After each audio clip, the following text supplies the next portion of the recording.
overlanding on, carrying on some good stuff. We tried to anyway. Well, what do you think? Want to talk about overlanding? Let's talk about overlanding. All right, cool. Well, guys, welcome back to the CAMO Convoy Podcast, where we talk all things overland, off-road, and the great outdoors.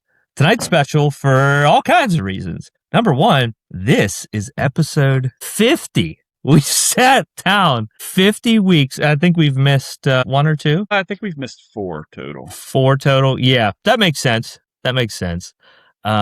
Yeah, honestly, like I want to say I thought we'd make it this far. I didn't really think we were going to make it this far. You know, man, starting out, I was like, we'll get 20 episodes in, and if we get past 30, we'll probably keep going.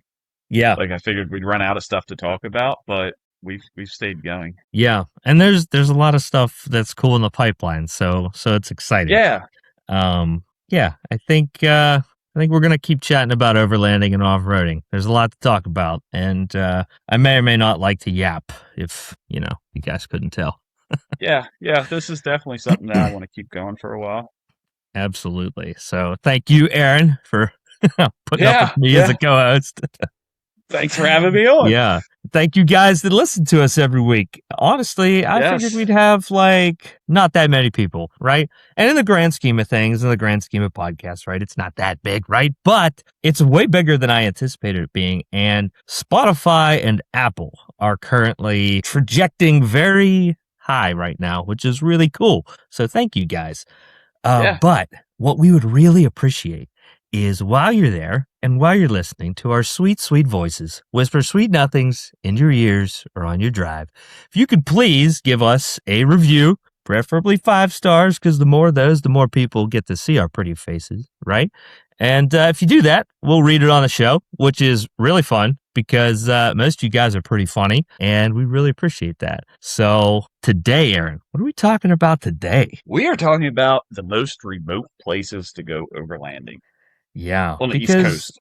Yeah, because the whole premise with overlanding is we want to get out there. And the problem is in the East, we don't have the millions of acres of BLM land. But that doesn't mean that you can't get out there and get away. So in today's episode, we want to talk about some places. Some of them you've heard of. At least 2 of them, I'm going to bet the majority of you have not heard of. I'm very excited to talk, especially about the first one. But before we do that, I need everybody's attention, please. This is extremely important because a place that is near and dear to us is under attack. It's not that serious, but it is a little bit, right? What I'm talking about is, it is serious. One of the roads, it has 3 different names on the Daniel Boone Backcountry Byway, is currently under consideration to be closed. This is one of those deals where everyone that lives there is whatever. And the government's I don't know, we probably ought to close that road. So if you can email the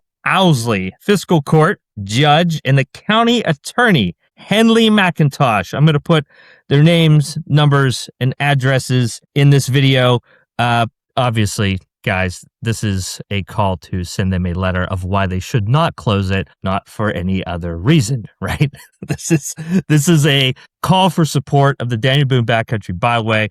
If you're not familiar with it, get familiar with it. Emphasize in those letters, in those messages, in those calls, how and why adventure motorsports, adventure tourism is a major artery for money to pump into underserved cities, underserved towns. It's a big deal, and we need you guys to get involved in that. So send it to everyone. Have your aunt send it. The more people, it doesn't matter who it is, pen your dog's name and stamp his paw, whatever. Get that information to them. Again, that is the Owsley Fiscal Court Judge Executive and the County Attorney, Henley McIntosh. And if there's any other people that you guys are aware of, let me know, and we'll blow them up with messages as well. Now, let's get into our first remote place. And I'm really excited about this. I'm excited to hear you pronounce it. Yeah. So this is pronounced Cinnamahoning. Okay. This is part of the Pennsylvania Wilds, and this is within Elk County. So, and you've never heard of this one? No, this is entirely new to me. Yeah. So, from my neck of the woods, it's a hop, skip, and a jump through Punxsutawney, Punxsutawney Phil, head up north. The drive up there alone is beautiful. So if you live pretty much anywhere in Western Pennsylvania, you can get up at 7 o'clock in the morning and crush a Sheetz breakfast and head on up there, and you can have a really, really fun day. You have hiking through beautiful, beautiful forest, a lot of it untouched. Little towns, unique shops. You have hole-in-the-wall bars and, the little touristy traps with like the wooden knickknacks and stuff, but they're actually good. They have like, a bakery and stuff. So there's things like that. It's a really cool place, but there's a special thing there. This is what a lot of folks don't know is there's actually a large elk herd that lives there, and it's really neat. And if you go, especially, when the elk are in rut, which would be the second week of September, you can actually usually go to the visitors center and see the whole herd. They're going to bugle, and it's going to be awesome. So if you get there, you have to get up early. It's usually like around sunrise that they're going to be out bugling. But if you've never heard elk bugle, it's pretty freaking sweet. And to my knowledge, in the East, it's the only place you're going to go to hear elk bugle. So it's really neat. Yeah, I've never seen elk. I've heard of elk in Pennsylvania, but I didn't know where they were. Yeah.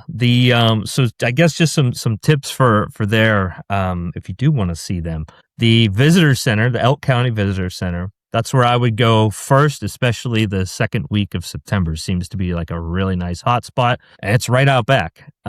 If you don't see them there, you can go right up the road. If you just Google the elk viewing stations, this is like no secret. You're not going to burn a spot. Elk County wants you to be there, and it's really neat. If you go back to the visitor center is really, really cool. You have, there's like a big, what would they call it? Like a diorama of all of the mammals and reptiles that live in the Quahana and Cinnamoning area, which is cool. There's a couple live animals. Say hi to the turtles for me. I like turtles. But yeah, man, it's really, really sweet. And if you were to go just for that, you would have an amazing day trip. But you can still drive. I'm gonna say the off-roading. I don't even know that I'd call it off-roading, right? There won't be a ton of opportunities for you to throw it in four-wheel drive, which is okay. Because I don't think, we've talked about this before. I don't think the overlanding has to be four-wheeling all the time, Yeah. It's a lot of like van life stuff, a lot of gravel roads, like we build our stuff, but it's a lot of gravel road driving. Yeah. Now, if you do want to find some rougher overlanding, I'm going to let you in on a little bit, but I'm not going to, you know how we are. I don't want to burn stuff, but I don't want to gatekeep it. What I will say is the area and the region is very well known for fishing. And if you like to fish, check it out. Go ahead and pull up the MVUM, the vehicle usage map, and check out the areas that lead to what look like really good fishing spots. A lot of those roads, they are designated, they're open to motor vehicles, and they're very fun. And if you want to go fishing, well, now you just got two birds stoned, and you went off-roading, and you get to go fishing. So it's a great time. For me, if I'm going to take a day trip with the family, especially my boys, that's where we go. It's pretty sweet. Nice. I actually don't know what this other place is either. Number 2. Yeah. Well, before we move on to the second one, I do want to talk a little bit about the camping situation in Cinnamoning. And this is going to be all of Pennsylvania. See, Elk Forest does have about a dozen designated roadside campsites, and they are perfect for setting up and camping. They're actually really awesome sites, like really cool. The problem is, as of 2022, Pennsylvania kind of became what I like to consider an anti-overland state. They just don't like roadside camping. Everything is going to require a permit. You have to use their awful website to reserve it. Now, the odds of you seeing a, ranger or forestry employee are pretty low, but not zero. I'm not going to advocate for, doing that, but I'll leave it at that. I'm officially going to say use their porthole, buy their little camp, whatever. But if I'm going to pedestal here for a moment, I am much more inclined to travel and camp in an area and spend a lot more money in an area if I could just go and camp versus the $3 in taxes that Pennsylvania collects off of me for paying for a campsite. So, while we're on the topic of writing your representatives and senators, write them and let them know how stupid they are for jumping over dollars to pick up pennies for their dumb forestry registration. Pennsylvania could do such a better job. Oh, Like, I mean, there's so much stuff here that if they just spent a little bit of time, if they invested 5 years of time just connecting dead end trails to something and putting some dispersed camping, like, man, Pennsylvania would be amazing. yeah. Yeah. I think of Michaud is the one that Yep. sticks out in my head. I didn't even put it in here because it pisses me off. Yeah, I thought about it, and it's like it's 30 minutes from me. Like I drive past it all the time, you know. Yeah. And when I moved up here, I was like, "Oh, it's just another Green Ridge, you know. I'll find campsites up there." I did not. I just drove. It's a campsiteless Green Ridge. It's just gravel roads through the woods, like going to nowhere. There's a little bit of hunting, some mountain biking. That's yeah. I mean, it's one of those deals where I would say, like, you probably do want an e-bike because you can't connect to anything. So you're going to be doing like 40 miles to ride 10 miles of trail. I think that Pennsylvania is grossly mismanaged in a lot of ways, but doesn't mean that you can't have a good time. So I do have some scores. I want to score each of these areas, A through F for off-road, overlanding, and then a day trip. So for off-road, I'm going to give Cinnamoning a C.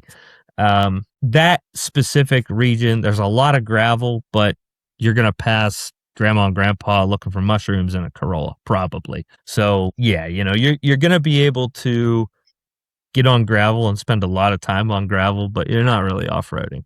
But for overlanding, I'm going to give it a B+. I can't give it an A because, yes, it's very scenic, but there's just not that extra spice to kind of make it as exciting beyond the vistas, except in the fall. Cinnamoning and really all of Elk County in the fall is just spectacular. When the leaves change up there, that's a solid A++ for overlanding, a day trip.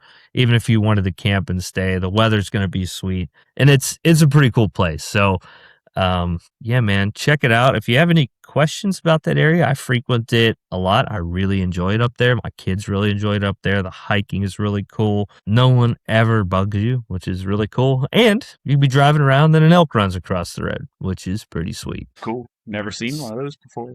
Yeah, they're big sons of guns, man. I'm trying to think if I've even seen one in captivity, but I don't think I have. Or if I did, it wasn't anything memorable. Just, salt lick in a field 100 yards out. Yeah, I saw them in Colorado quite a bit, which was pretty cool. On my way up to Estes, I saw a ton. And when we were leaving Colorado, the CAMO trip, I think what was the last trail that we did? I don't remember now. I want to say we were on the way back from like Durango, maybe, and we passed a grassy field, maybe around the Silverton area, and there were a ton of elk in the field. That was pretty cool. But yeah, they're an impressive critter. Yeah. How do they compare to a moose?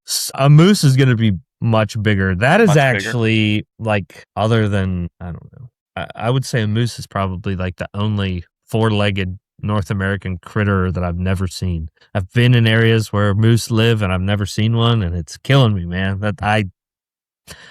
When I was working in Maine, I don't think anyone from work listens to this, I would literally go a day earlier and stay a day later just so that I could drive north of Bangor and look for moose.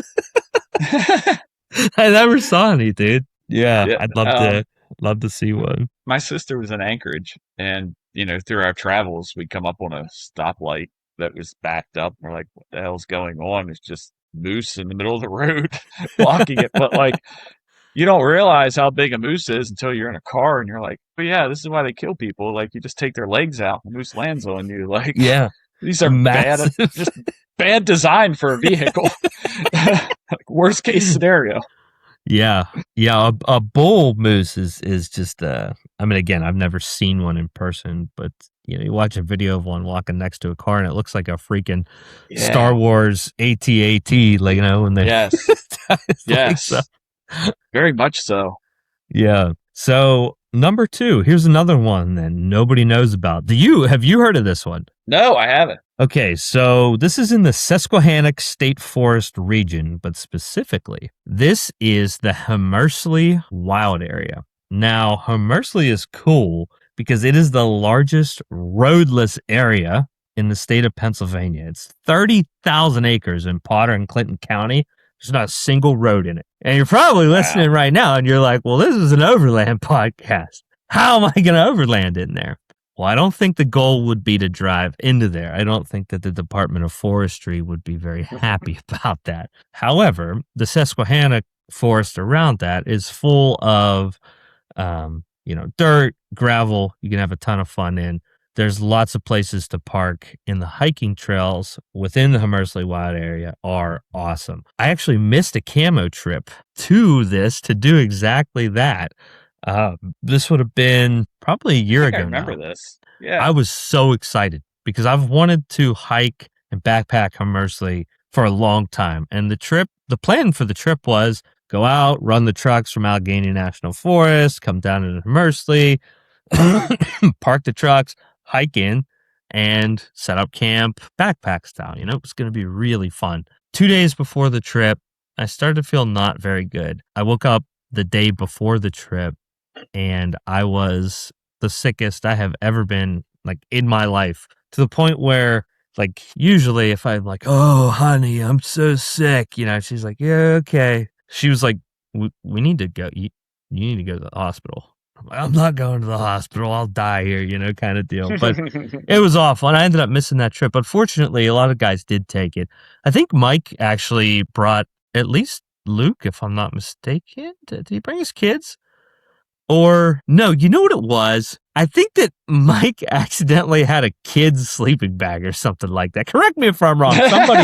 Someone that's familiar with that. I think you're right. I'm pretty sure that happened.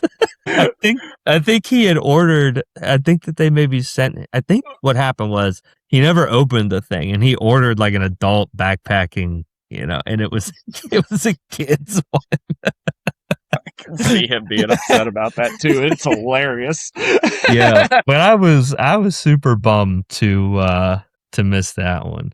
But yeah, I think that's a good point. Like with overlanding, obviously, like the vehicle-based travel is important, right? But one of the things that I've been trying to do, especially in the last year, is incorporate other stuff. Like I love driving, and you guys know I can sit behind the wheel and stare out the windshield pretty much indefinitely.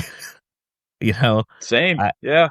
But it's really cool to just pump the brakes a little bit and go do other stuff. And when you can incorporate something like, backpacking or just a hike, it doesn't have to be anything crazy, mile out, mile back. You have a really good time and see some stuff that is really, really out there. So, yeah, man, Hamersley is pretty sweet. And really, I'm only speaking from what I know from driving around it, because sadly, never had a chance to hike into it. So that is a bucket list item for me, for sure. So what's the, you're going in there like that, there's no road, so you got to think a little bit of safety, right? So like, do they have absolutely. a good repeater set up with like GMRS, or is this something where like you need the Garmin deal?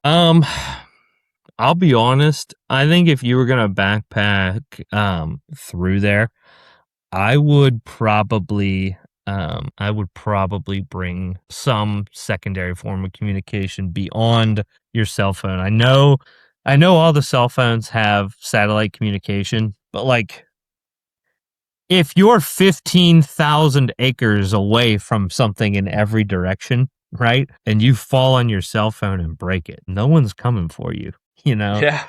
I know it's not the Amazon rainforest and you're not going to get gobbled up by an anaconda or something, but you could have anything happen. And I think to your point, I think it would be very smart. An InReach, or what's the other one? There's more out there now. There's more of them. We talked about it at some point. Forget about it. Yeah, but that's a great point. Don't go wandering in there by yourself. Unless that's like your thing and you do all the stuff you're supposed to do it solo, fine, whatever. But if you're not like a backpacker and you're, you like your beer and pizza and football and you're a Jeep guy, you probably don't have a lot of cardio. Shots fired. So don't just go wandering back in there into the most densely forested area in Pennsylvania by yourself and try to go and do a through hike, because you ain't gonna make it. It's pretty rugged through there. The trails are narrow. I mean, this is like a untouched forest for the most part, so it's pretty cool. Bear? Well, black bear, but I mean, they don't bother you. No, they're more scared of you. I mean, right? Everyone is loud. Yeah, as long as you're not between mama and the cubs, you're probably good. Yeah, don't go sneaking. Just be loud, whistle, sing, "Hey bear" a couple times, be all right. Yeah, they don't want anything to do with you at all. They don't. Yeah. So camping. Now, obviously, inside the wild area, you can backpack in there and you can camp, and that would be a blast, right? But you can also cruise around through the forest outside of the wild area, and there are a ton of primitive sites, a lot more than Cinnamahoney. However, you have to do the same thing, and you got to register them, which can be a total pain in the ass if you weren't sure where you were going to stay, and you come upon one of these sites and you look down at your phone and it says SOS with a little satellite. Now, I'm sure every other overlander at this point than me is like, well, I'll just deploy my Starlink, and that's the problem. Bada bing, bada boomie by your site. But that's something to keep in mind there as well. So off-roading, this is like a D or a C, right? You're not doing a lot of off-roading inside. Well, you're not doing any off-roading inside the actual wild area, but around it, there's a ton of gravel, a lot of cool stuff to explore, dense forest, smaller mountains. It's a good time. You won't be bored. It's pretty. The overland side of things, this is going to be like an A or a B.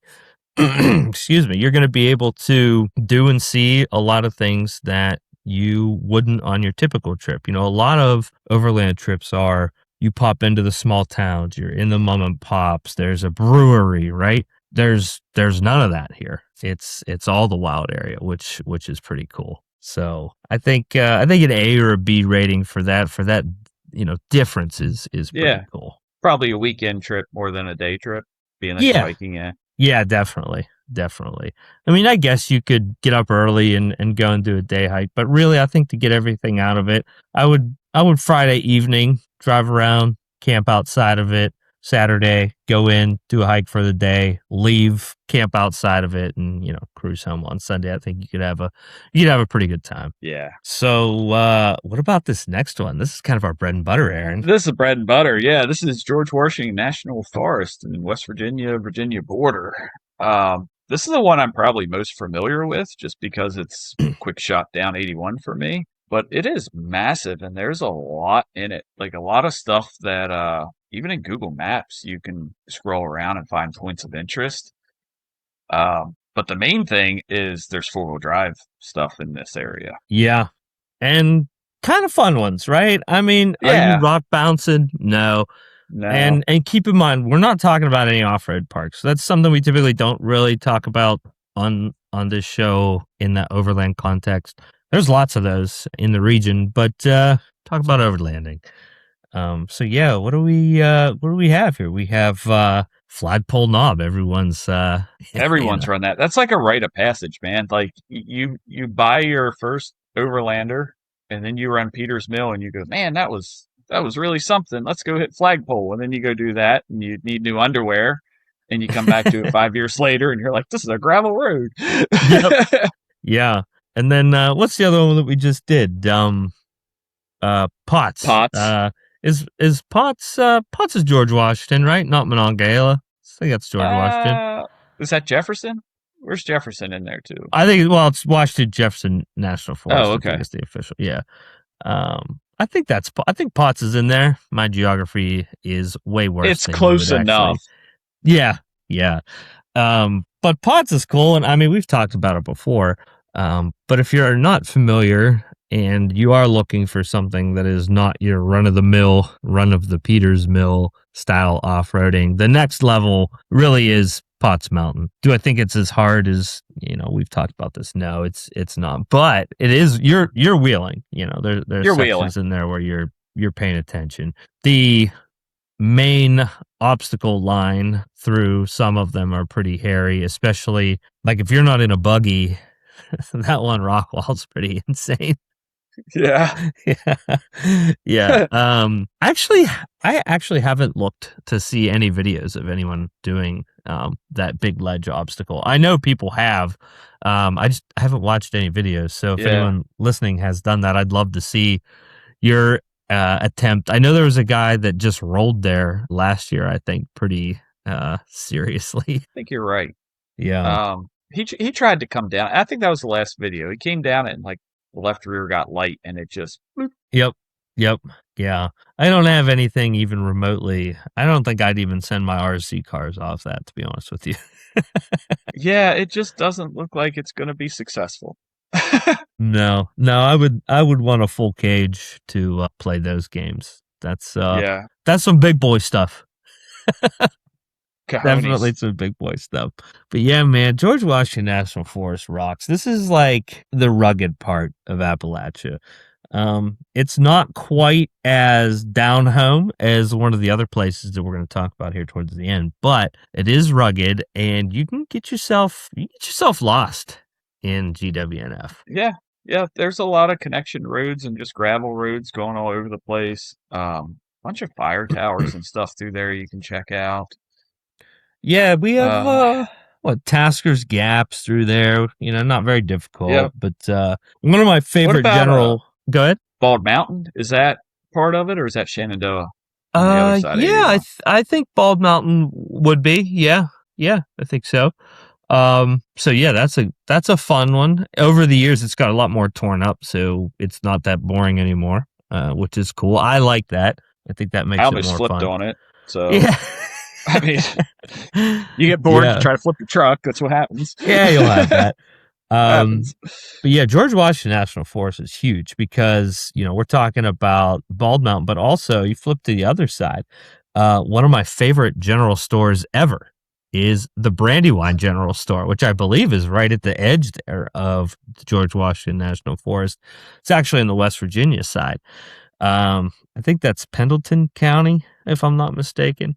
But Brandywine is cool, man. You can go into the Brandywine General Store. You can get anything from pepperoni rolls to bullets to Hess trucks to license plates. Probably some wet work if you're looking. I mean, we solicited a tire off of a guy when we ran the Gambler at the Brandywine General Store. Gosh, we have a ton of stories from that general store. Years ago, Palco delivered a lost drunk guy in the middle of the winter back to his family at like 1:00 in the morning from the Brandywine General Store. I'd love to have him on to tell that whole story because my goodness. I mean, that's the summary, but there's so much more with that one. And that was probably like 2017. So that was like phones aren't really as good. We didn't have Garmin's. That's basically getting close to like the radio isolation zone for Green Bank up the road. So, yes. I mean, yeah, there's a lot of really cool stuff in there. And this is one of those places that you can wheel into, and I would say don't worry about following a GPX track unless you are like with a group and you have a set destination. This is a perfect place to just go and explore. Like turn your map on, turn on the, overland or off-road layer or whatever on whatever map software you use and follow the brown dotted line. You're going to have a great, great weekend. Honestly, you can spend weeks there and not see the same thing. It's a really good time. And what's great is you can dispersed camp there. West Virginia is a complete 180 of Pennsylvania. And in my mind, it's what Pennsylvania should be with regards to camping. You can stay, I think you can stay for like 14 days in the same spot. And then you could just move another spot and stay another 14 days. Yep. Yep. It's a So van lifer's paradise. it is. It really is. And I love George Washington National Forest. It's a good time. I think some of the MABDR runs through there. If you're not familiar with that, that would be an excellent introduction into overlanding. I think Yep. I'm sure I've mentioned it before, but if you live in our region and you want like a full dose of what overlanding Appalachia is, go on ridebdr.com, download the MABDR. Every place that it brings you through is a place that wants you there. They want you to go through those small towns. They want you to pull in and get coffee at the cool little coffee shop that the goth chick runs. And I mean, it's just. Mikey's like, there's a goth chick Yeah, with coffee. He's getting ready to I was- drive his truck across state lines. Yes. I said that with Mikey in mind. But yeah, I love the MABR, and I'll be honest, I've ran it an embarrassing amount of times, truthfully. It's just like, I think it's perfect. Are you gonna use 4-wheel drive? It is so fun in the winter, like so fun.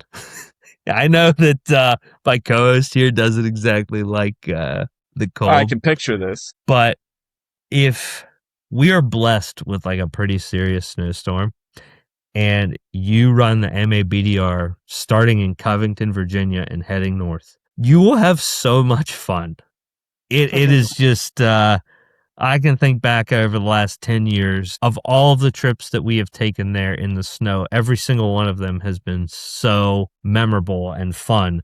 Again, those roads are not inherently difficult when they're dry, but when there's a foot of snow in the mountain, it's pretty exciting and it's beautiful. Like if you can do it on a clear day, it's really cool. So I could go off on the MABDR for probably a whole episode. But again, if you haven't run it. It's a really good time. Something that we should do, truthfully, is run it in reverse from Section 8 down. Yeah. We've never done that, and You've talked about that as long as I've known you. We should just put it on the we calendar. really should just do it because like May. it makes more sense. It makes more sense for everybody than to run it from where everyone lives and then end up as far away from home as possible versus basically everyone but me. I was going to say, for me, it would be easier to go to the start and then it'd be longer on the way home. But I'm fine with that too. Have you ever been up that way towards like the New York border in central PA? Nope. Dude, it is really cool. There's a highway or state route or whatever. I think it's either 2 or 6 runs east-west. Beautiful. And on a motorcycle, it is like... Oh, I'm sure. Oh, it's like banked, but not like tight turns, but real... I don't know. Like interstate banks, like super speedway stuff, where you can like throw it into it. Yes.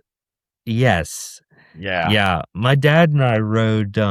I don't really remember where we started. We just had one of those days where you just put like hundreds of miles on the bikes just because. And then we had to get to my grandparents up in like the Sagertown area.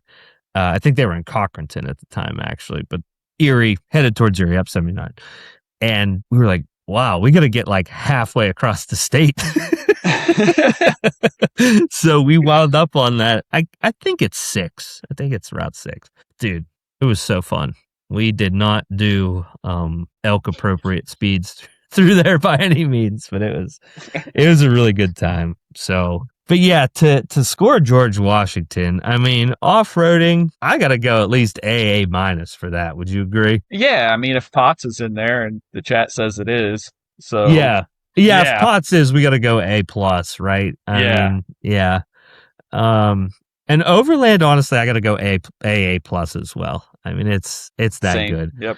I know everyone in the region, and I guess it's something that, maybe I wasn't considering, is someone that doesn't live in Pennsylvania, Ohio, West Virginia that's listening that might be coming to the East has probably never heard of that or known what's inside of it. I would consider that like a must do for our region. I think that's pretty fair. I think if you're starting out overlanding, like that should be your first destination to explore. Like you're still close enough to civilization, Yeah.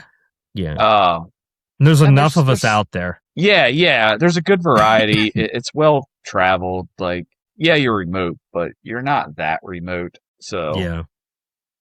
yeah, it's a good place. Yeah. So number 4, we're going back to Pennsylvania. And I know you guys are probably like, how much Pennsylvania can there be, right? What surprises me about this one is people outside of the state actually don't really know about this, or at least they don't really talk about it. And that is Bald Eagle State Forest. And it surprises me that people don't talk about it because it's huge. It's like 200,000 acres with 400 miles of roads. And within Bald Eagle State Forest, there's 26 different named vistas. And those are ones that actually have names. So there's a lot to see and a lot of roads to travel. The variety there is awesome. If you hunt, fish, hike, dual sport, paddle, I mean, there's literally everything. It is awesome. Have you been there? Just with us, what was that, 2 years ago? Oh yeah, We did a yeah, trip. yep. That was the one that Sandy got the cops called at the end. Oh yep, yep. Yeah, Sandy's a dog. Yeah, there's a group of us actually that will swear to our graves that we saw a mountain lion on Panther Hollow Road in Bald Eagle. We have a picture of a very clear print. I took the picture. I took the picture next to a Leatherman that had measurements on it, and I thought it was plain as day. We all piped up over the radio at the same time, basically screaming, "Did you just see that?" There were 3 or 4 of us. And that Monday, I called the Ranger District, and they just told me I was a drunk idiot that saw a Labrador. So what do I know, right? What do I know? It's not like tagged ones were getting hit in Connecticut that same year or anything. Well, I'm just a drunk idiot. But dude, I love Bald Eagle. This is the what, PA Grand Canyon's up there? Yeah, same region. Okay. Yeah, PA Grand Canyon is really cool. The hiking is awesome. The off-roading is, well, there's probably what? Just depends on if you go around the gate or not. Yeah. Okay. Oh, yeah, that's right. That was okay. So. I pulled up a current MVU map for Bald Eagle State Forest, and before anyone asks, no, it wasn't the Purple Lizard map. Whatever, it was the one that's published by the freaking state. And there was a road that I really wanted to check out. It connected 2 areas, and it said that it was, an active road for open to 4-wheeled vehicles and 4-wheelers. And I thought, well, that's pretty cool. Well, that may have been true around the time that the Model T was being sold off of the assembly line, because there hadn't been a 4-wheeled vehicle back there since women couldn't vote. All right. We were the first people back there for a long time. No, it didn't go well. There was a long line of backing up, and it was one of those trips where we had just everyone wanted to go. How many? I mean, we had what, 20 trucks? It was a lot. Yeah. It was a big crew. I know it was dusty in the back. It was kind of a debacle. I feel bad. Actually, that trip and the other Bald Eagle trip are the 2 camo trips that I still kind of feel a little bit bad about. The other Bald Eagle trip, Bald Eagle is a destination for snowmobiles. The snowmobile riding in Bald Eagle State Forest is sacred.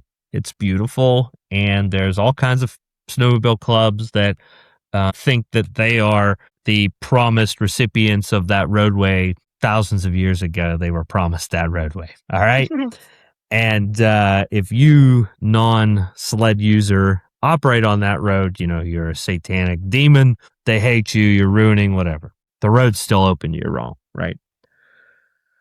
However, it's not open when there's a sign that says that you can't go up it because of dangerous snow drifts and what was ice fall. Okay. Well, we didn't see that sign, and we just started going up the road, and the snow started getting deeper and deeper, and we got to the top, and the road was completely snow blown over. We couldn't go any further forward, and there was nowhere to turn around. We'd driven probably 6 miles up this road, I bet, at minimum. And I bet you we backed up for like a mile and a half, 2 miles straight down the snow. And at that point, pretty much, I would say probably 75% of everyone that was there had either gotten stuck or slid off the road.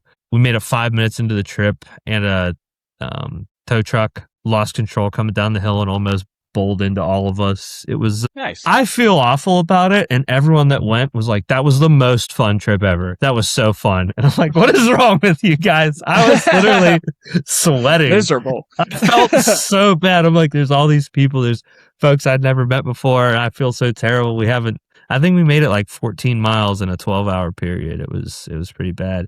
And yeah, you talk to anyone that went, and they're like, everyone except for Troy and the Ram. But everyone said that trip was so fun, and I feel terrible about it because it didn't go the way that I anticipated it would. But yeah, in the wintertime, it can be pretty hairy. In any adverse weather, it can get pretty exciting. The storms up there can be pretty intense, which I like driving and wheeling in the rain. I think that's pretty fun. There's probably 5 or 6 roads that are classified as a drivable trail. And that's pretty fun. I enjoy that. But yeah, it's a place that I would say you can spend a lot of time in, and you can see a lot of stuff. You can do a lot of things. There's Popatty, Pennsview, Popatty State Park. A lot of things you can get out and actually do, which are really fun. And I talked about earlier, but do the touristy shit. Don't limit yourself to just staring out the windshield when you go to a place that's new. If you've been there, done that, okay. But if you go somewhere new, check it out. You could be like Steven and I, and you can pop into Milheim, the Milheim Inn, which is a bar. And I don't think I can tell. I don't think I can tell all of that story, but basically, we called off camping because there was like a weather emergency for multiple tornadoes. So we figured the safest thing to do would be to pack up our stuff and go to the bar. And there was a lot that we had consumed at this bar. So much so that we thought it would be very responsible to go to the inn, which was connected to the bar, and request a room. Well, when we requested the room, did you ever play Red Dead Redemption 2? I've played one of them. I think I played the first one. I don't think I got hold of the second. I understand it. Go ahead. The upstairs looked like a dilapidated version of the Valentine Inn. Okay. Very dilapidated. It had a legit footy tub with a carpeted bathroom that was shared between all of the rooms upstairs. Okay. The beds was like lead paint. Oh yeah. The room was maybe 10 by 10, if that, with 2 beds in it and a dresser, carpeted. Ew. I mean, just everything was disgusting. I slept almost as bad as a carpeted toilet seat. Oh, it was terrible. You ever seen those covers? Dude, I looked at Steven, and first off, as soon as we got the room, we realized that nobody gets a room here. Like, I bet you they talked about us for months because we paid for a room. And then we're like, I'm pretty sure these people think that we're together. And that's like a pretty boy. Both of you guys are. I could see that. we're hitting it off pretty good that night. And so we were getting kind of nervous that the locals might want to, like reenact some stuff from the 80s and come up and cause problems. So we we barricaded the door and everything. I mean, it was that messed up. It was a bad, add in the copious amounts of liquid, whatever. Rough morning, great night. But yeah, obviously there's a lot more to do than the Milheim Hotel, but I'll tell you where an actual awesome place is, though. In Mifflinburg, which is right around the corner, is the Rusty Rail Brewing Company. And this is like a 1900s factory that is converted into a brewery. It is sick. And their beer rocks. Like, I'm not really a big microbrewery, local brewery beer fan. I don't even really drink like I used to, but their beer is awesome. Like, it is worth, if you're a beer guy, it is actually worth taking a trip overlanding and stopping there, because that place is really cool and the beer rocks. So yeah, man, camping there is cool. It's the same thing as all the other PA, you got to reserve it, but there's a ton of sites. Yeah. They're all over the place, and I don't think there's a bad one. They're all good for different reasons. There's a couple group sites, if I'm not mistaken, so you go with a bunch of people. You have a really good time. I really enjoy Bald Eagle. It's a good time, and we need to get back there because we haven't been there for really quite some time. Yeah. I would say, I don't know. I think I would give Bald Eagle in the context of Appalachian off-roading, a soft B. It's not quite C tier. It's definitely not B plus. But there's a couple routes that you can take that you could get to use four-wheel drive and have a really good time. One of the roads go ahead. Good place for like the little crossover things. Like you challenge them. Yes. Or like there's some really, really good roads that have nice apexes that are gravel that like promote the SN hanging out. Yeah. Like you could have some fun up there for sure, but like you're not getting into rock bouncing. Absolutely. There's actually a Subaru group that frequents up there a lot, like a lot of wildernesses, cross treks, and I think that'd be a blast. That would be a really good time. Perfect place for the soft wheelers, which, by the way, the new Honda Trail Sport is awesome. I am embarrassed to say it. I love that car. I think it looks so cool. The one thing I'm not familiar with is if the center diff is any good, if it actually locks up and gives you all-wheel drive. I don't know.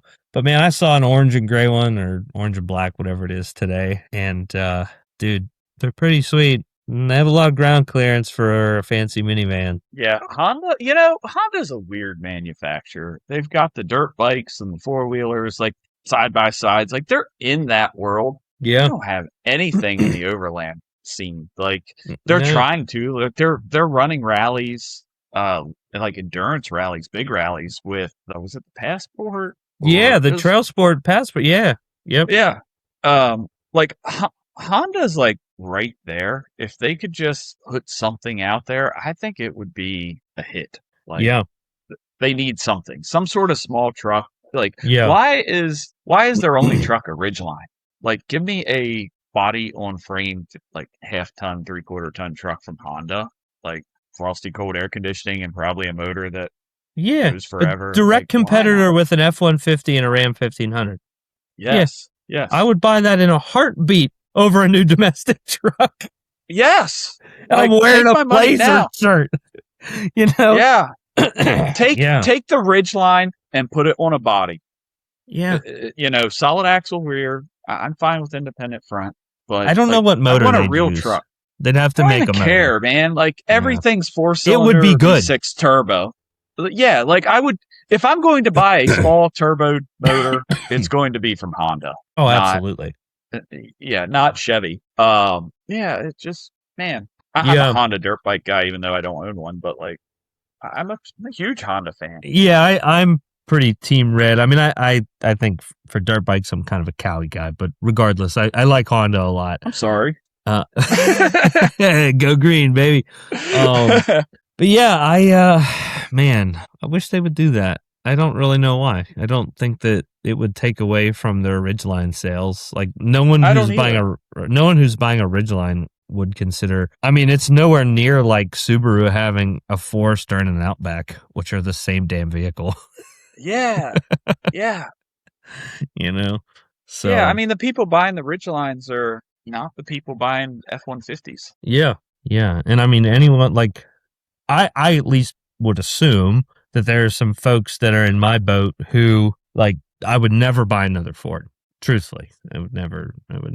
I think electronically and feature wise, they are the most frustrating, ill put together vehicle that I've ever sat in, and I would never buy one. I don't think that they're an intelligently designed 1500 or F-150. Now the 250s are a little bit different. I think that's almost like a completely different animal, but Yeah, you're not getting me in a new F-150. Sorry. No, Ford kind of shit the bed when they started spitting spark plugs out, and then they started. What was it? They were breaking spark plugs in the cylinder heads, and now they've got what is it? Cam phaser issues in the 5.0s, and then the 2.7s aren't big enough for a half-ton truck.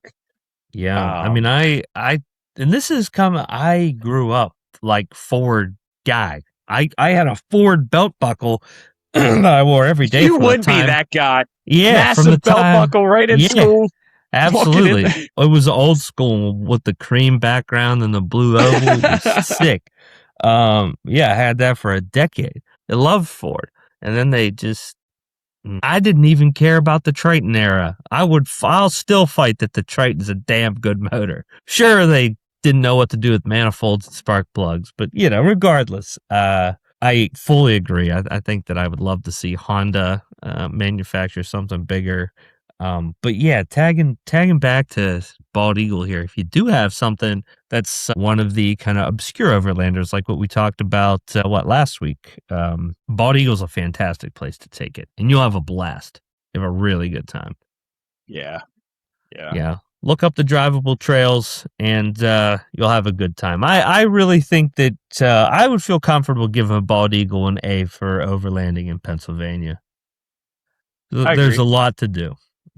Yeah, and I think it would be easy to do it too. Just jump in the vehicle and go for the day, and where you end up is where you end up. Absolutely. There's enough out there that you're going to see something cool and enjoy it. Yeah. So how about this next one? This is another one that I bet you not a lot of people know about. I didn't know about this until I got into camo, and then everybody was talking about this. I'm like, what is it? And I kind of looked, and now I know there's a T-shirt. So, like, it's this is on my list of like I need to go there and lean the camper over. Yeah, so this is one of those places that's like it teeters on if you know, and if you don't, you don't. And I'm talking about Vinton County, Ohio. And everyone first thought in their mind is, like hell, I'm driving into Ohio. And I know. If you can stomach that armpit of the country, sorry, Ohio people, man, you can find some special stuff. Vinton County is not an off-road park. As a matter of fact, if I'm not mistaken, I think it's the smallest county in Ohio.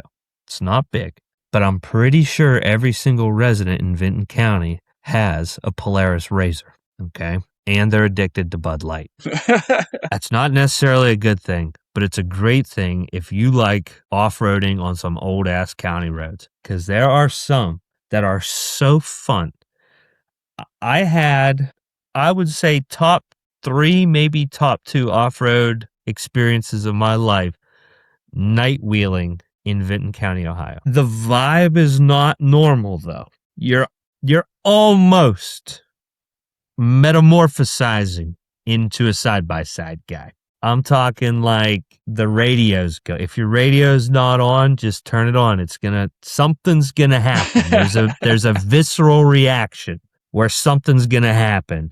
And the windows are down, mud's flying inside your beautiful truck, but you don't care. For whatever reason, you're in a creek or a stream or a river, but it's still a road, and the sides are up over your mirrors, up over the roof, even on the one road. Old haunted, abandoned churches.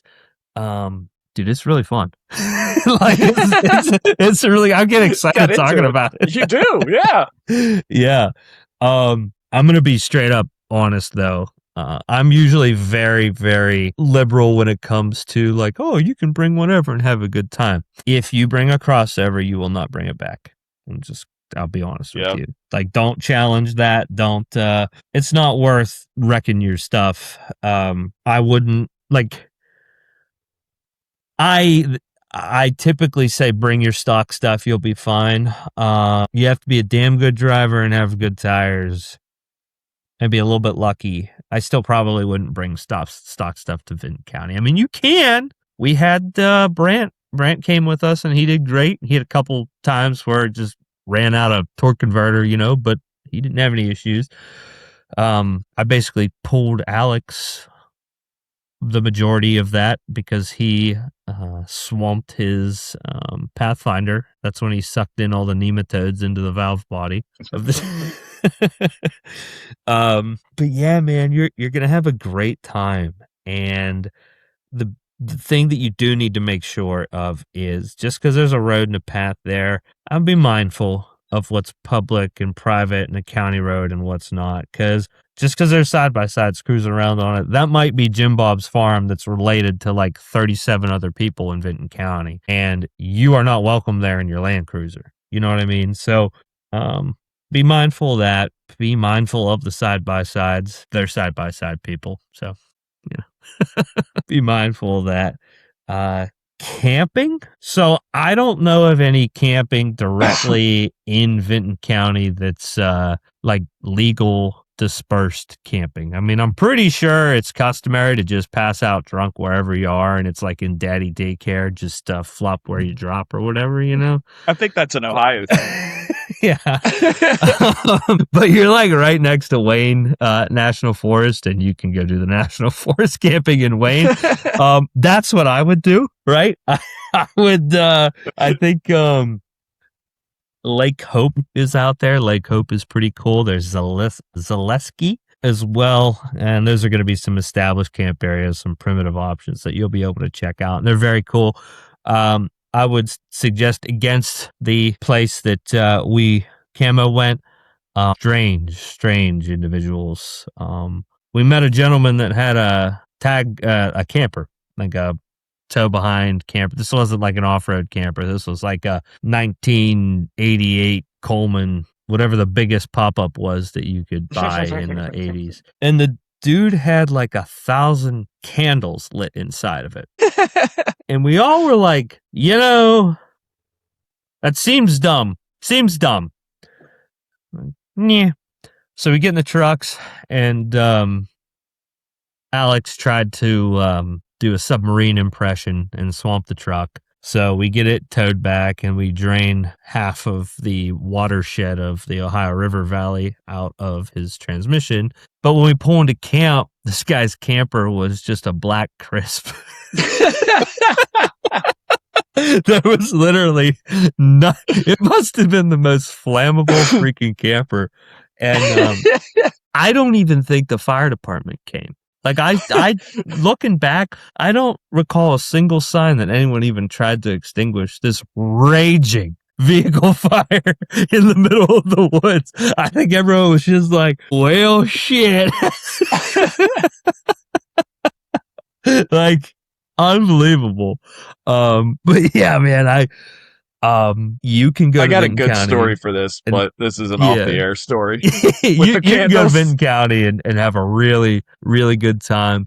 But you need to go there with the understanding that there's a good chance that you might tear some stuff up. My best suggestion to you would be find someone that's been there before that can kind of show you where to go and where not to go, because you get yourself into some trouble. And there's a couple trails, one of which is just ignorant. I mean, it's like, if you're standing at the bottom of it, you would look up to it and be like, oh, wow, when it rains hard, that must be where the water runs off the hillside. No, see, that's the trail. That's the trail. That's where you fall off the hillside. The way that works is you basically stand up inside the truck with the nose of the truck aimed down, and you're just parallel with the roof. And you just stand on the brake as the truck careens down the little half pipe down the mountain. So yeah, it's fun. It's a really good time. But if you want to go wheel and you live in Western Pennsylvania, you've never heard of it, take a weekend to go out to Vinton County. But lay your head in Wayne National Forest. I would not probably not sleep in Vinton County. There's some good eats there though, dude. There's a barbecue place in town that's pretty good. Pretty good. Yeah, I think there's only like maybe 4 restaurants in Vinton County, but the one, I think it's a barbecue joint, is pretty good. Pretty good place. It seems like the barbecue places, the more remote they are, the better the food is. Yeah, what's that one in Kentucky? Like Red Dog or Red something. Yeah, it was really good. Yeah. What was that? Fall, I think. Red something. It wasn't far from Cali's, if I'm not mistaken. Maybe it was like 15 minutes or so. Yeah, yep. Yeah, Vinton County's cool, man, and like I said, almost nobody knows about it. It's a big local deal. They do now. They do now, and here's what I'll say to that, right? Like, if you go to those places, first of all, everyone's nice, and they're gonna want to talk to you. Like, you're different, you're not rolling in on a KRX or Razor. You've got a truck, and you're usually the most interesting person in the room because you're not a local and you're new and you don't have a side by side.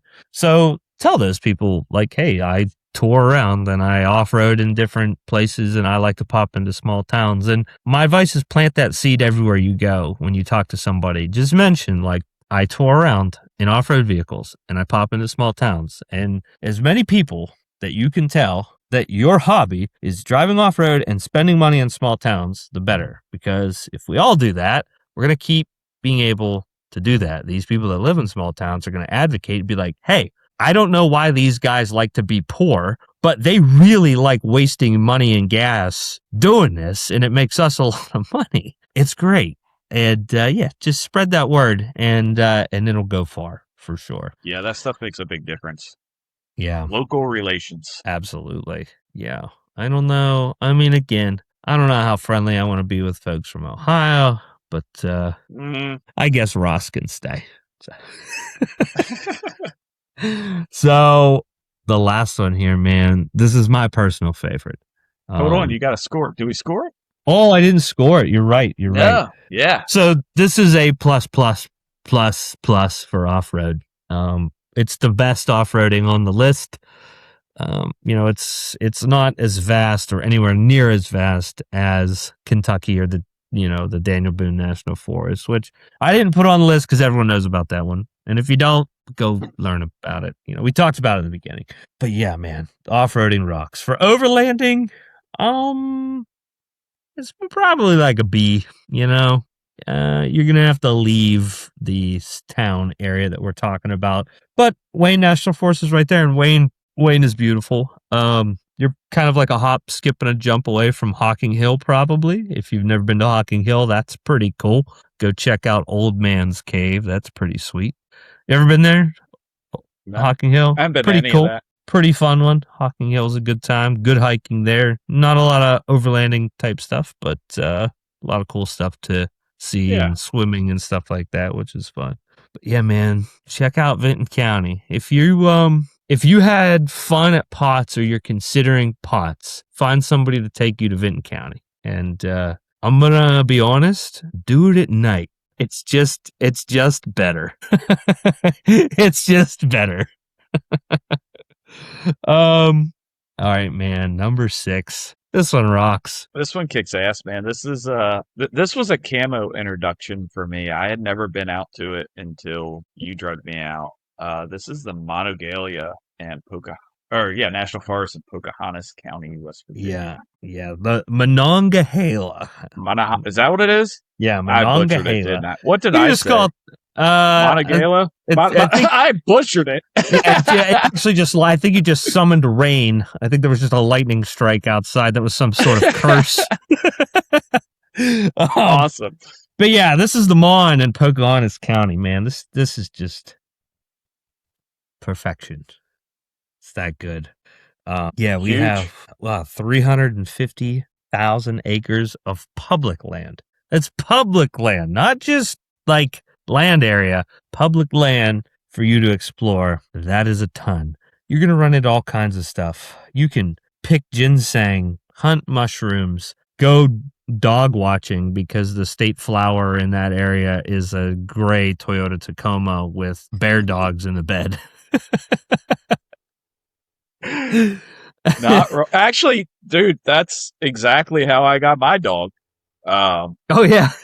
Yeah, my buddy was working communications towers down towards Harrisonburg and come out of the mountains one day, and there were 2 blue tick coonhounds sitting in the middle of the road, and nobody claimed them, so they divvied them up, and I got the last one out of that. And like, I'll get into it later, but like, if you ever find one of these dogs on the road, there's a reason they were dumped. Okay, like, there's been 3 years of hell with this dog. Now he's calmed down. He's gotten better. I might not eat him yet, but that's how I got mine. He's a reject from that area.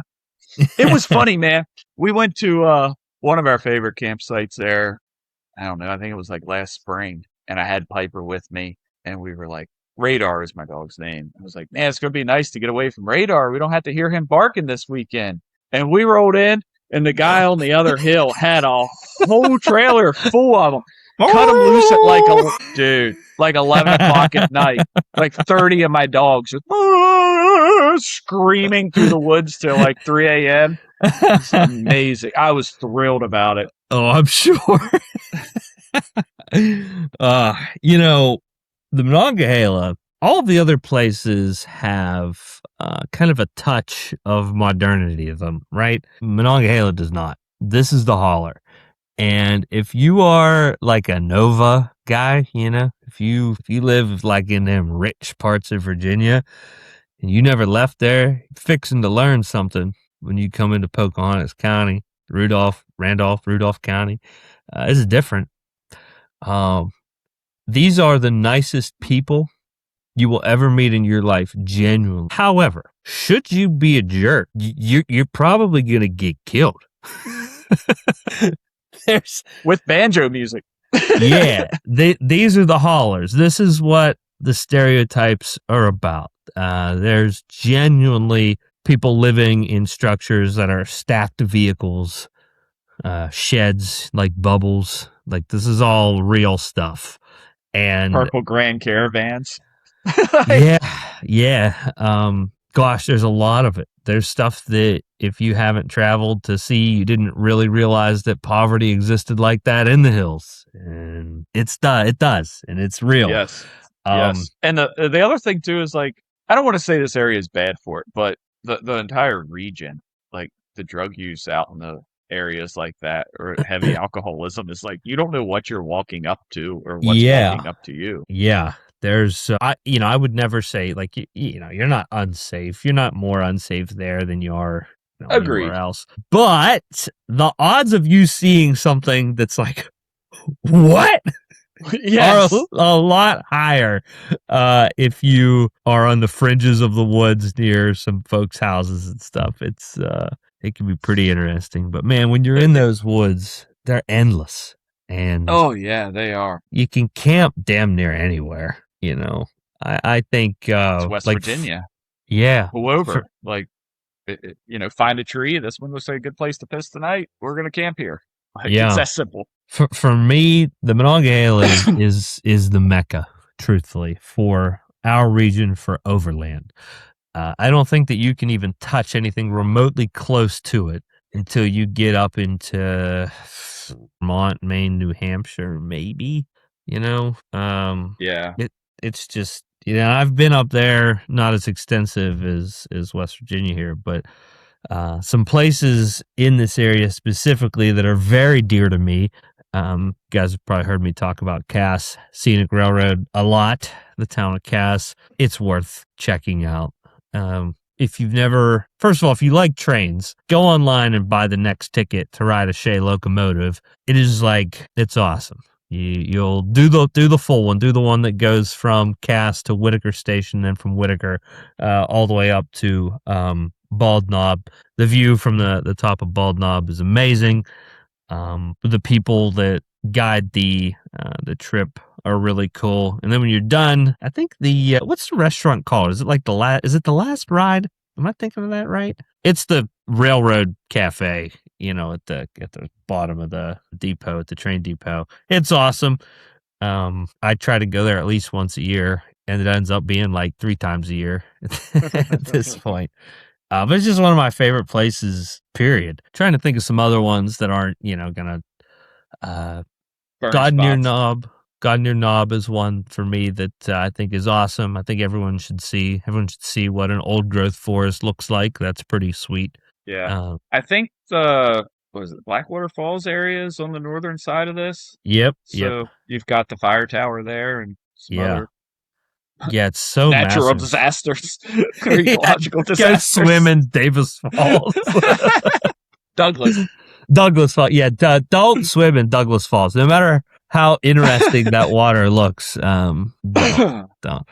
I I think I created a new strain of coronavirus getting inside that disaster. The off-roading, gosh, there's so much. I mean, you can absolutely find places to off-road in that area. You're not going to do it back to back. You're going to come up on something and then you're going to drive 50 miles and find something else. Yeah. Yep. Yeah, definitely. And gosh, there's just so much. There's so many county roads and annexes to roads, and it's endless to explore. And I would have to give, for me, if I'm ranking both of them, I'm giving an A for everything, truthfully. It's just, I think it's that fun. Are you going to go out and use your lockers all day? No, but you can find stuff like that here and there and have a really good time doing it. There's just so much to see that you cannot see anywhere else. It's a very diverse ecosystem. Like even just staying within the forest, it's very much diverse. I mean, you're going into what is rhododendron? Oh yeah, around Blackwater, and the other area that we frequent is a lot of pines and stuff. When you get up to a higher elevation, like it's a wild ecosystem. Yeah, you want to experience something pretty wild? In a snowstorm or after a snowstorm, go do the Highland Scenic Highway, Old Route 150. Let me tell you what. Mothman's Revenge. When we were up there at night, snowing sideways, ice. The road was covered.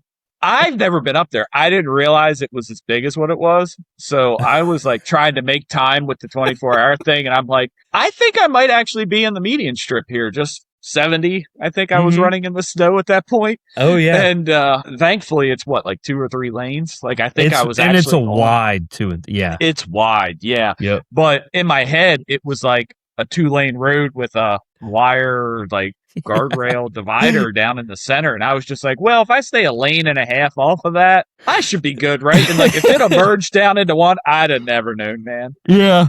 But I'm really, really upset I was up there at night because I think it was just nothing but scenery, just beautiful, and I couldn't see any of it. Oh, it's during the day, it's awesome. We had taken a trip.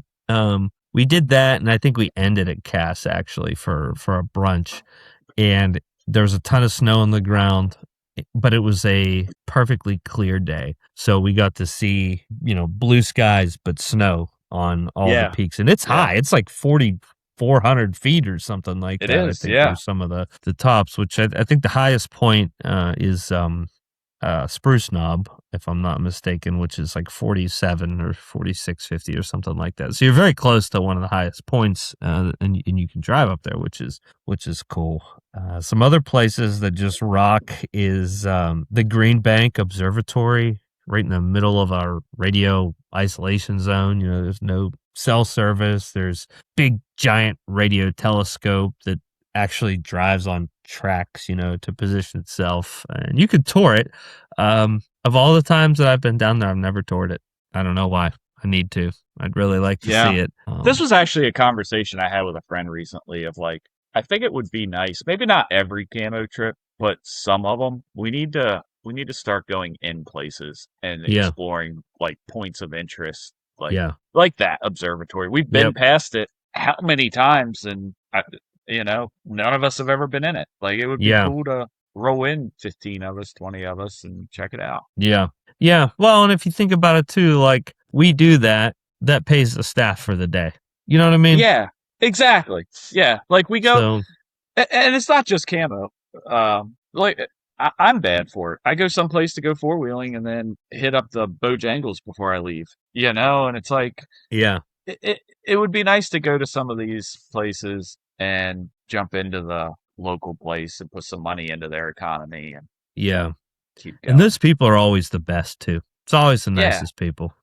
Yeah. So I've been trying to, and actually like for the Patriot trip, and that's one of the hardest things of planning a trip that's states away and shit that you've never really seen before is connecting the dots between stuff like that and making it make sense. And that trip is going to work out, I think, with the amount of people that we have, which is baffling to me that in like 7 seconds we got that much interest that There's was a like, wait list. yeah, which I don't even know how to handle that. Like, I'm like losing sleep over it because I can't tell anyone, no, I've never had to, you know?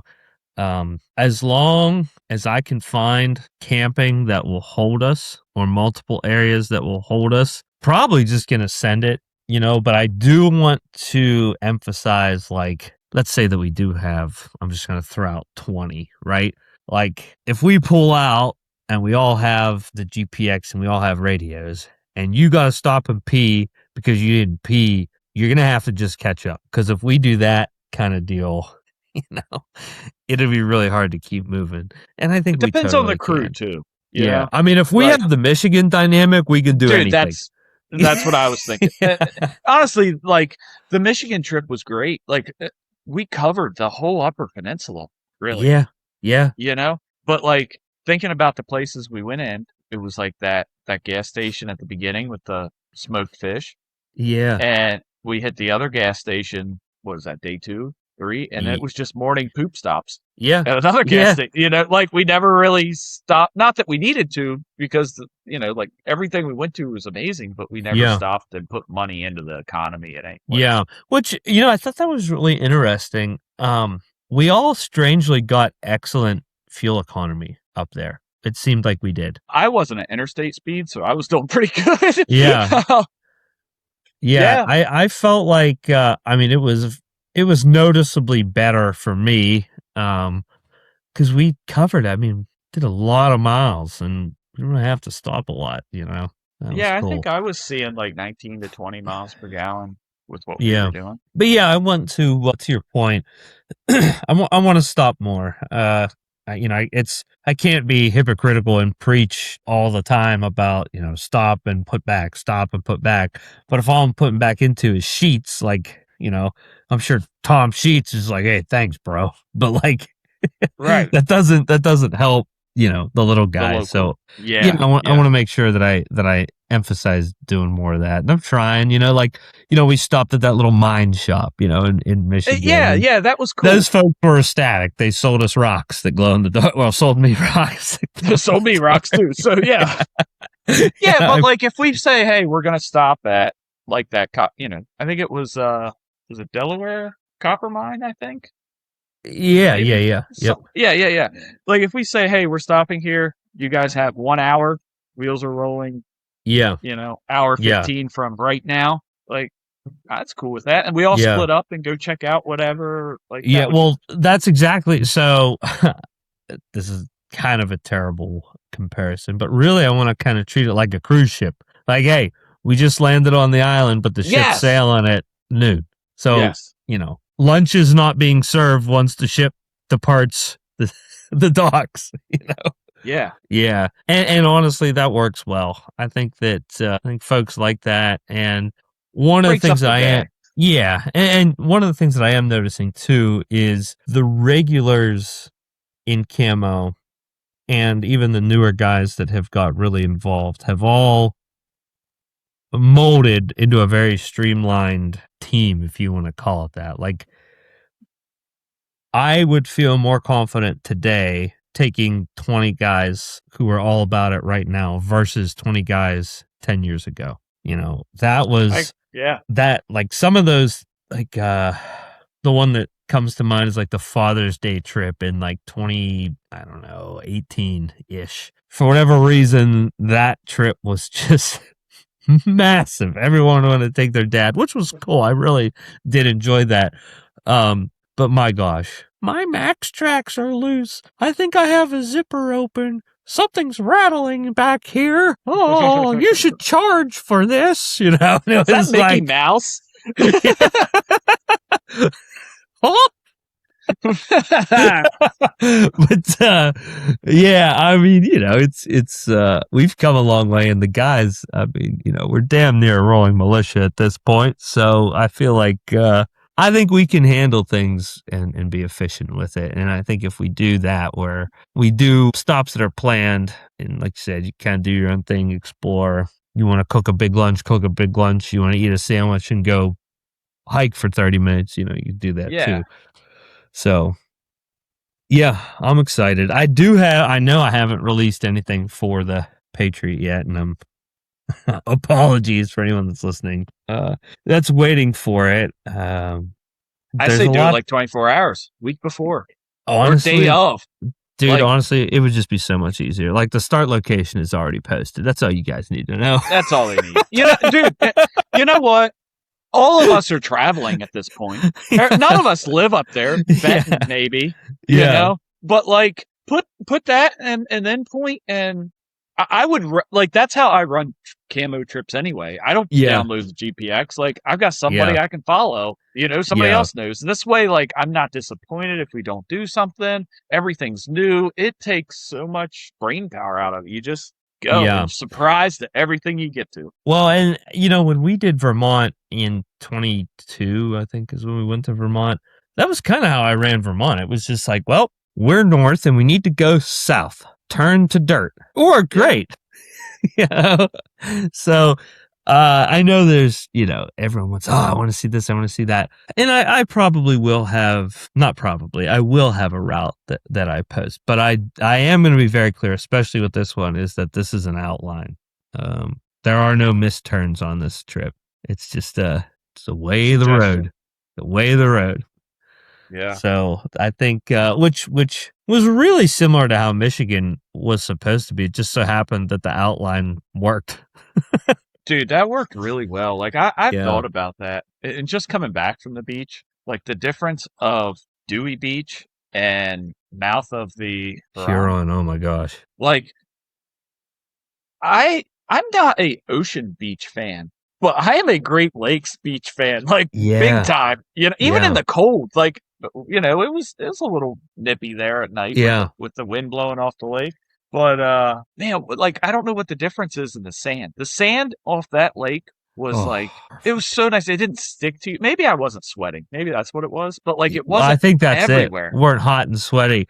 That's what it is. I mean, I know one of the more euphoric parts of that trip for me was, well, first of all, Steven got me loaded up on Cutwater, which the first two that I drank I thought were just kombucha. I didn't even know they were alcoholic until my third one. This explains a lot, actually. Yeah, I was so thirsty, and I was like, oh, ginger, this is going to make my tummy feel so good. And I just crushed it, and he was like, oh, dude, you must have been thirsty. You want another? I was like, yeah, it was great. And halfway through the second one, I was like 9% ABV or whatever. And I'm like, bro, are these alcohol? This explains our fishing experience together. Yeah. So for those of you that haven't seen this, I literally just walked out into the mouth of the Huron River in my pants and just stood balls deep in the Huron River with my pants on. It was the best thing ever. I didn't have shoes on. Just one man, one with nature. It was awesome. But yeah, that's I think we still gotta finish this. we gotta grade it. I put in here a B for off road, but really I feel like you could teeter on A minus for off roading. You can find some interesting stuff. It's just going to be hard to tie it all together. Like, you're going to come across some pretty rough washouts or tree down or I don't know, off-roady things to climb over. Yeah, but it's not going to be like the Daniel Boone Byway. Where you're just going to be able to keep hitting trail after trail after trail, wheeling. Yeah, if your truck is like triple locked and you start it with a screwdriver, it's not going to be an A for you. But if you're an overlander in the general sense of the term, I would say it's probably an A. You'll find things that would make it an A. And my overland score is like S tier. I mean, it's above A. I think it's the mecca for our region. There's just so much. Man, the first time we were at our favorite camp spot, the stars that night. Oh, it's just unbelievable. Like, you're talking when we could literally see the galaxies and the horizon had stars. Yeah. Like, we were all standing out there and we could see the Starlink train go past, and somebody pulled up the satellite maps and saw that it was like over Michigan. Yep. So like on the right night, you are seeing a hell of a long ways away, and the stars are Absolutely. just like you give your eyes time to adjust. You can see the Milky Way galaxy naked eye. Yeah, it's incredible. On that topic, there's something I actually forgot to mention. If we rewind to number 2, the Hamersley Wild Area, it's very close to Cherry Springs State Park. If you guys aren't familiar with that, they have this really cool thing there. First of all, the sky is super, super, super dark there. And I don't really understand the specifics of it, but basically, geographically, where it is, it's an excellent stargazing location. So much so that on this big hilltop, they installed these big white domes that you can go sit in to stargaze in, and it's really cool. It's worth doing. And a bit over from that, you'll find a state route or a county road. It's Route 144.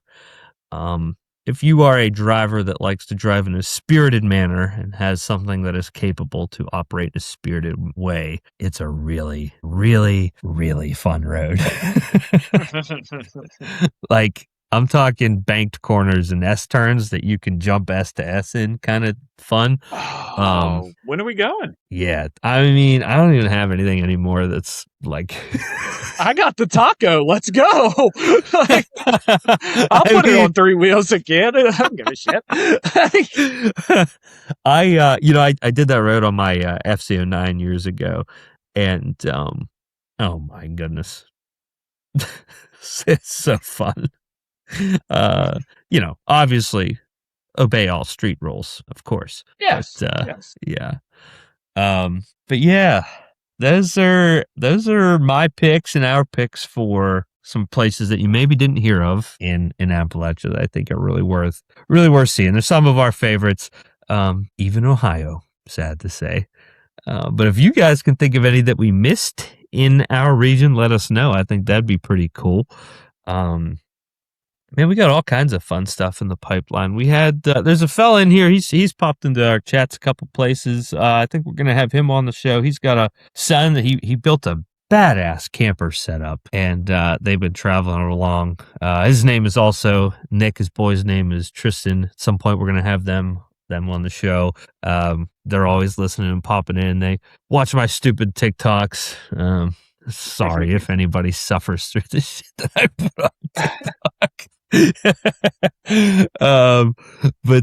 Yeah, man, I'm excited. We're gonna have those guys on. We want to talk, overlanding with kids. We both have kids, and when you have kids, man, it's a different experience overlanding. You can be, especially with young kids, because it's totally different throughout the age groups, right? But especially young kids, it doesn't matter how macho you are. It doesn't matter how much manliness you want to instill in your little boy. I'm going to tell you right now, if you approach anything with a macho attitude, you're going to have a bad time. So, we're going to get into a lot of stuff like that, and I think it's going to be really fun. Who knows? I'm sure I might even have the kids come down and give me a 5-minute blurb about their thoughts.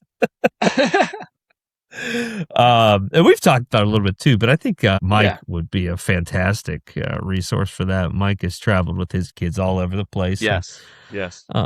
Gosh, he pulls a full-on road train. If you've never seen Mike's setup, it's a Ram 1500 that's kind of built out like the Killdozer. It's on 37s. And accurate. he pulls what is essentially also the Killdozer off-road trailer behind it. It's just like a frightening amount of mass moving through space. And dude, no wonder he doesn't need CDLs and hit weight stations, I would love to see what that combination of weight is. And I'm sure the DOT would too. Yeah. I mean, just the front bumper on that truck is like frightening. Like, if you pull out in front of Mike, it's game over. It might not, he might notice that you vaporized in front of him.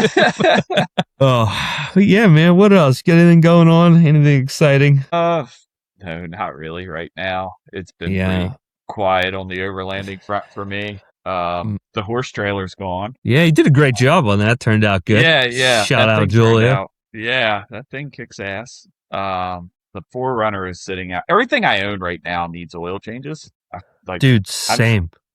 Same. yeah, like it hit Seriously. me all at the same time, and I had to do the Dodge because I went out to drop off her trailer, Yeah. and it. I don't know the last time I changed the oil on that. I don't drive it enough, so I was like, it needs an oil change. Damn, is oil expensive now? 3 gallons in that thing. Is that what it takes? Yes, Sheesh. yes. The internet told me 12 quarts, right? It's 12. No, 12 quarts is That'd be 3 3 gallons. gallons. Yeah. Yeah, it was 3 5 gallons. Yeah, or sorry, For 5 quarts. 3 1 gallon. Yeah, 5 quart jugs. 3 Yeah. 5 quart jugs. So 15 quarts Or of 4 oil. quarts. So yeah, That's a lot of right. oil. It's a lot of oil. I mathed the hell out of that, didn't I? I screwed that all up. But yeah, Yeah. it was a shitload of oils. What, 3.5 I was gallons? I was surprised at how little oil the Yukon takes in the 8.1. I had assumed it would take like 10 plus quarts of oil. It takes like 6. It's not Yeah. that crazy. Well, you know what's crazy is the Tacoma takes 6.5. Yeah. That's a Yeah. 4-cylinder, 4.27. You know, That's a lot. That's probably a why lot. things last so damn long. Yep, Because they don't Yep. make them take 4 quarts of oil in a, yep. And then I'm going to put that 3-quart oil accumulator on it too, so it'll have, what's that, Yeah. 9? Can I nab? 9.5-ish? I gotta be honest, my trumpets are getting louder. An air horn? You need air horn now? No, I've started shopping on Marketplace for a Titan engine and trans. Actually, I know where there's one sitting in a garage. I think I don't know in he's gonna Alex's use. house. Yeah. Yeah, this will not be a quick this is not like a buy it and do it thing. First of all, I guess it's just a shed basically, but it's practically empty and it looks like a really nice place to put a motor stand in the middle of. But I want to tear one down. I'm going to reseal it. I probably won't do anything with rods or pistons, but I do want to do like valve springs, cams, like a Jim Wolf cam probably. I don't want to do any forced induction, I don't think. You I do. want to do well, I mean I do, but I'm trying to be like I want it to be dumb but not stupid. Like I understand that. Yeah. Yeah. I want it to be turnkey and I want my problems to be manageable, not critical. You know what I mean? I do. That's why I haven't put the turbo on the Tacoma yet, is because I knew this year I needed some reliability. Yeah. That's soon.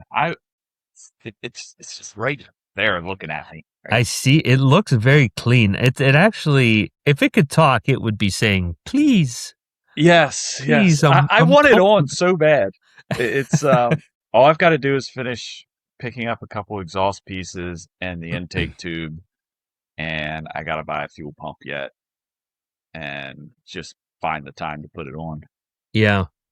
I was kind of thinking like once the salt flies, I'll rip the camper off of it again. That's what I figured you'd be. Yeah. Yeah. Like when I'm not wheeling in the winter, it's because I'm trying to keep the garage warm, wrenching on it. Yeah. I don't even know that like for the Frontier completion would be even within the year. Like I really don't have any intention of wrenching it. The truck, like I just recently, after I cleaned it up and did my, WD-40 explosion, I looked over the truck and I hadn't really torn it apart for some time. And I looked it over and it's in very good shape. There is one tiny little rust hole forming on the lower bedside that is just like making me irate. I have no idea how or why. No, the bedside. I know it's like on the lower side, it's just pissing me off. But I want to fix that because I hate rust. I don't want to see any. But point being, the truck's in really good shape. The motor's in great shape. Trans has no problems. So like, I'm in no rush to do it. And when I do it, what I put in, I want to be like a lot of VK swapped Frontiers are just kind of like a stock V8 Pathfinder. It's not really that exceptional. Yeah. I want to do a little bit of research into like what the V8 supercar guys have done. Obviously not to that intensity level, but there's a lot on the table there. It's like what do they call it? The Asian LS is, it's very popular. And I didn't realize how popular it was until I started looking. I mean, they're going in 240s, they're going in 370Zs. So it's becoming a very popular motor to piss with. And there's a ton of parts available for it. They make everything. You make a lot of power.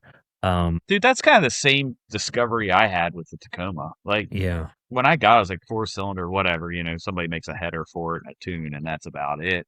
Yeah. And then once I started diving into it, like, no, Australia has embraced these things and they melt tires with them. Yeah. Like, I can make a badass overland rig out of this, Like, I'm really happy I didn't buy the V6. Well, every time that we talk about it, I get my algorithm. I'm sure tonight when I go lay in bed and I flip my phone on, I'm going to get burnout competitions, and it's all that motor just,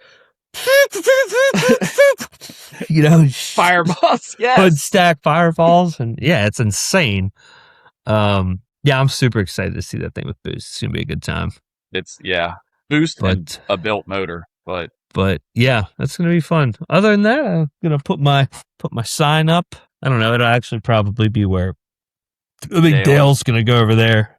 The sign over there. I got to light it up. And you guys like the little studio look? It's a lot better than being cramped up in my little corner. Yeah. But man. I'm got anything else? Something. What's that? I say I'm going to do something. I need my garage space more, and I think I'm getting the other garage cleaned out, so I might make a studio down there for this. Yeah, that'd be fun.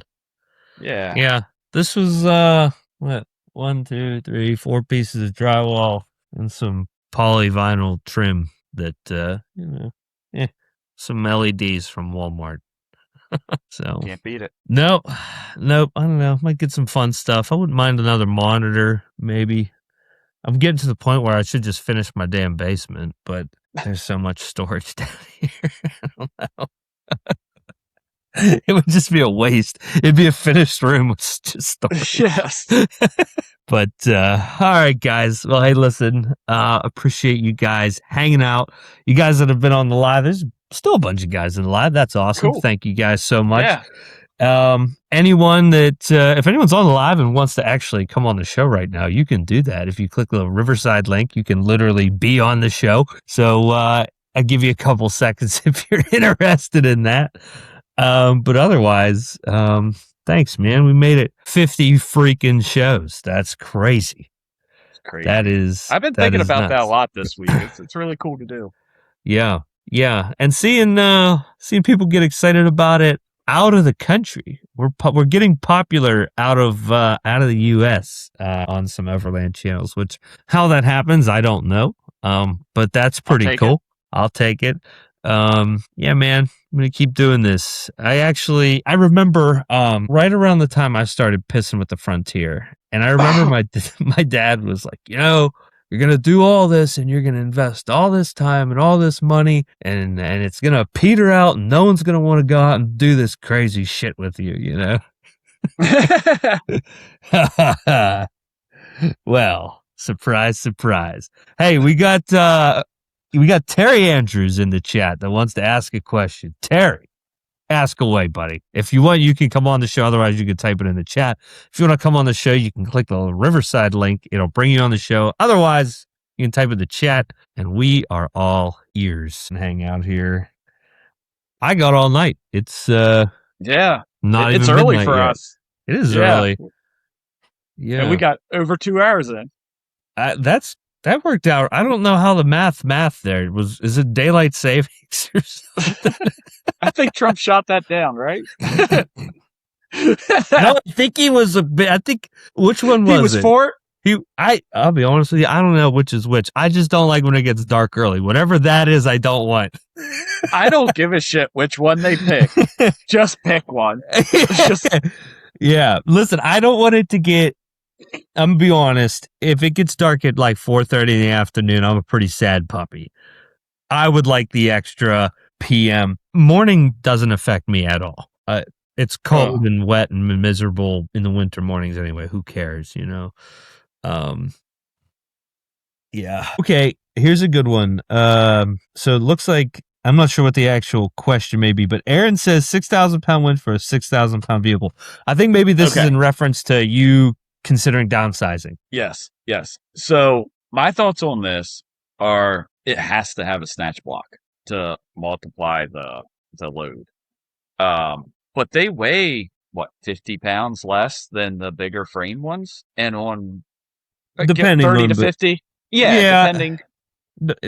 Steel or synthetic, yeah. Yeah. My truck is struggling with weight and power. So if I can pull some weight off the nose of that thing, I've never used the winch to self-recover. Let's see, he's saying it's against the 1.5 rule. It is. It's 100% against the 1.5 rule. But I'm getting to the 1.5 by using the snatch block because it's going to be, for your math, it's going to be 6,000, half of that. Now it's 9,000. What's the snatch block? Is it double it? Yeah, so it's half speed, double configuration, pull. But yeah. So you're going to be up to 12,000 pound pull on the inner line of the drum. Assuming winch. You're it's fully just going to be slower. Out. Yeah. My shit's all heavy, and I'm just slapping 12Ks on pretty much whatever. However, that said, if you're self-recovering, think about how much force it's actually going to take to move you out of your situation most of the time. It's probably going to be a straight line pull where you need 1,000 pounds of oomph to get you going again. So if space and weight are a problem, there are plenty of long drum 6,000K. I think the Badlands winch at Harbor Freight comes in a short drum and a long drum variant, which I did not know it had a long drum variant, which is nice. But obviously you can never have too much winch, but if you don't have the space for it, you can make up with it with the snatch block. There's a little bit of frictional loss. The only thing that you'd have to watch for, if you were to get a short drum winch, you're more than likely going to need a winch extension to bring with you, because once you double that line over, you're probably only going to be 30 feet in front of you. Yep. But how often do you pull the winch line out that far? There's usually somebody within 20 feet of. I'm thinking like somebody stuck on Fincastle. I could probably pull a line out to that, and it's one of those things where you pull lightly, and if it moves, okay, and if it doesn't move, then you got to go ahead and snatch block it to get your strength because the cable's smaller. There's definitely things you have to do on a smaller winch in order to be safer or be safe with it. Yeah, and get the power out of it, and it's not for every vehicle. You're not going to throw this on a 2,500 Ram. It's going to be like Kyle's Grand Cherokee or exactly Aaron's Subaru. I would be doing it with my Tacoma, and honestly, it should have a 9,500. 95. 100-pound winch on it. So right. I'm looking at how often I've needed a winch, how many times I've had to self-recover, what my mentality is on driving style of I do dumb shit, but most of the time it's not driving into a mud hole and burying it to the axles. Right. So I think I can get away with going to a smaller winch and take that nose weight off the truck. That weight is past the front tires. It's having an adverse effect on my handling, along with everything else. But it's out there. I mean, is it going to make a huge difference? Probably not, but if I'm going from my 9,500 to with steel cable to a 6,000 with synthetic, that's a lot of weight off my nose. Yeah. It's also new and cheaper. Yeah. And I think for your use case, space and weight, and that's where makes perfect sense. The space is, I don't have room for an intercooler if I run a winch. Yeah. And I'm not sure I even have space for an intercooler with the smaller winch, but I definitely have more space. Right. So maybe that gives me the option. Maybe it doesn't. At this point, I don't even know if I want a winch. Yeah. I mean, I look back to any time that we've really been in some rough situations, and I can think of the snowy bald eagle trip that we talked about earlier. I had to recover myself because I went to get out of the way of that careening tow truck, and I drove into a culvert that was covered in snow. So Right. that was a really heavy pull, and I was glad that I had a bigger winch. The hardest one that I ever did was the dead pull up the mountain face of Amber's Jeep with the kitchen sink built into it when his winch died. But for all those things, I'm double in line anyway, just so that I don't break It's a easier line. on the winch. And it's easier on my Yeah. stuff. Yeah. Yep. Yeah. I think the worst recovery I would have had would have been Michigan on that particular soft area, you know. And had I put the wire back on the winch to ground everything the right way, when I put the bumper on, putting the motor back in right before pots, like the winch would have worked. That would have been the hardest pull I've ever done on that winch in my entire, 7-8 years of ownership. Yeah. I'll have to post actually a cropped version of that video, just because that particular piece of equipment that was used just to test it out, was awful. So this was what we're talking about when we tested out was one of those screw pin shackles with a I don't even know if you could call it a pulley really on the pin. Oh yeah. And it's supposed to, first of all, the radius is way too small to even be advantageous as an actual pulley. And it didn't even, the second that there was tension on it, it just stopped turning and then the rope just drug across it. Nice. But yeah, I don't know if I ever actually sent you that video. I took a video of that thing because I was very curious. I was like, is this thing about to work? And it didn't. It didn't work at all.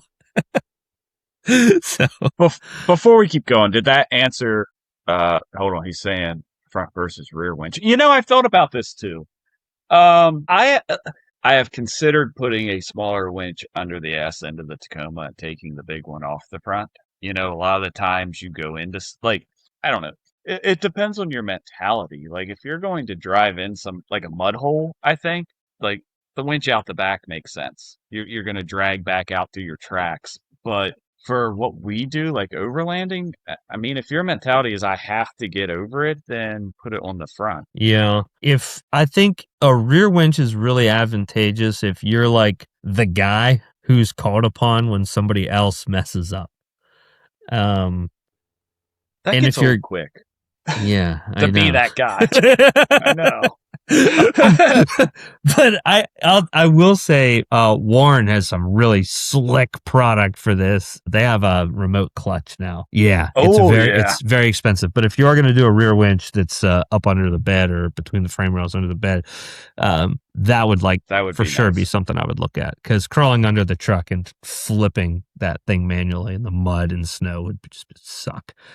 But yeah, what's the one that does the pneumatic control for the clutch? Have you seen them? Is it Super Winch? Maybe not. It sounds right, but there's one of them that does do that. So if you have onboard air and want to remote mount a winch and not have to crawl up under it for that, there are options available. Yeah, I think, like I said, if I was building the heavy recovery rig, a rear winch would be cool. But I think I'd have to be really bored for a while to throw a rear winch on what I have now. I could see it being beneficial with the Dodge, like getting firewood. Oh, yeah. As a work truck. As a work truck. Pulling my broken shit onto the trailer. Dude, that's where I was getting ready to go with it. Yep. Yeah. I think it's, I have used my winch for utility way more than recovery. And same. Logging. Yeah, exactly. I would drag a log down the road to camp with a winch out the back. You're not supposed to do that, but what's it matter? It'd be all right, Yeah. Yeah, it would be cool. Put the rear license plate on a flipper and run your Fairlead out under the license plate. That would be pretty sick. Yeah, you could hide it really nice. I'm trying to think. They tie down the front, don't they? The rock buggies and stuff. Like they'll run the winch. Yeah. Have you seen that? To put the winch stuff. In the front. Yep. Yeah, and they'll tie down to the axle and be able to crank it down. I put a servo winch on the back. I put a servo winch on one of my crawlers for that on an AR-60 axle. Yeah. Steven that guy, Steven. Yeah, dude, come on a trip with us. We're if you're looking for trips, all the ones that are set in stone are going to be posted on Pathfinder and in the Discord. They are also on Facebook. A couple people have been asking, like, why am I not actively posting this stuff in the Facebook? I'll be honest, like 100% honest. When I get really detailed on Facebook, I get abused by people that have no intentions of actually coming or being a part of the group, that have lots of thoughts and opinions. And I don't want to hear it anymore, to be honest with you. Like, I've been threatened. I've had people tell me that they were going to call the police, or the police were going to come, because there's just no way that we'd possibly be able to navigate these areas without trespassing, as if I don't know how to read a map, you know? I've had people call me and, tell me, dude, we had multiple people tell us we would no way be able to make it where we were going in Michigan. No way, not possible. 50 feet of snow, 60 feet of snow. Dude, even the gate guard at the Mackinac Bridge was like, "No, I hope you brought your sleds and snowshoes." It's like, yeah, well, Steven went in front of me, and she said something to him, and then when I got up to her, she's like, "Are you going to follow him and get lost too?" And I was like, I mean, that's kind of the plan. And then we got to camp. God willing. Yeah, and apparently this lady was like, "It's really bad up here." Whatever, lady, I had a great time. Yeah. So I'm sure growth wise for the page, that's not advantageous, and I understand that. We have 2,000 members that are curated. Like I said, I deny probably 50% of the people that request, just because they're either, like, I can tell, honestly, I can tell if you're going to be somebody that would work, you know what I mean? But yeah, dude. Also the Discord, we never shut up in Discord. It's actually really fun, and it makes work days not suck. The group in the Discord is kind of like the regulars. So, I've been putting the link in the, YouTube and Spotify and Apple, info for the Discord. But if you go into last week's video, it's one of the pinned comments is the link to the Discord. If you guys want to hop in there, it's a pretty good time. Yeah, a lot of it's kind of like a direct way to reach us through the week too. Yeah. I mean, less so for me lately, but one of us is always in there. Yeah. And everybody's regurgitating the same shit we've said. So, like, we've trained our people really well. We don't have to talk to them anymore, Yeah. Like, and honestly, like, no joke, everybody who's in the Discord that participates right now, and there's probably I think there's 90 members, but there's probably 20 or 30 that are talking every day. Like, every one of those guys I would trust with whatever they have going on, Yeah.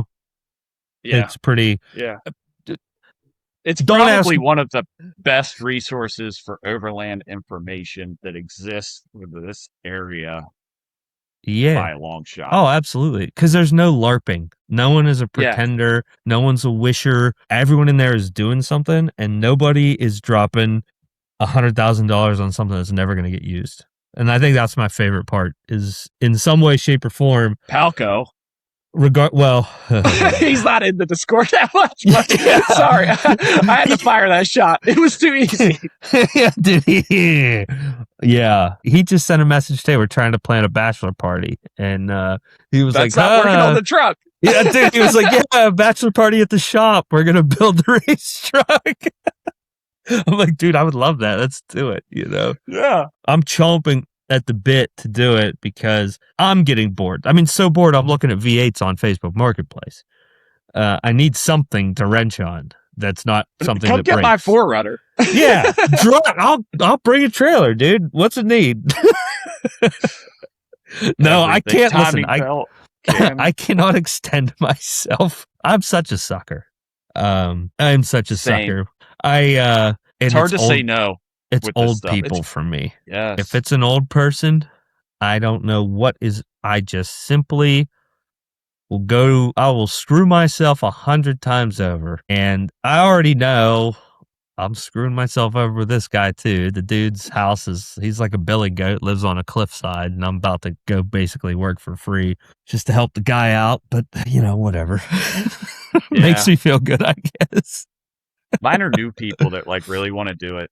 Like I'll spend a lot of time like Yeah. and donate a lot of stuff. Like I've got stuff in the garage that like I've just been keeping. It's like if you really want this and you're into it, like yeah, let's put this stuff on. Like a lot of my stuff is just stuff I've collected and been like, this will find a home one day. Yeah. Somebody will need this, and Yep. if I it's was an like that with application. RC. I was like that with Yeah, RC that's what really got me bad. into it. I had Yeah. so many crawler parts. I was just like, oh no, dude, I got an ESC. And then like a couple months later, you're like, pretty sure I need an just ESC. gave away like $600 worth of electronics. Yeah. Yeah. Yeah, but cool. Well, oh god, yeah, cemetery that needs landscaping.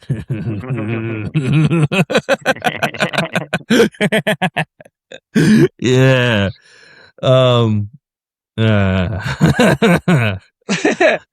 Yeah, underbid that one too, just a little bit. Next month will be better, but it is what it is.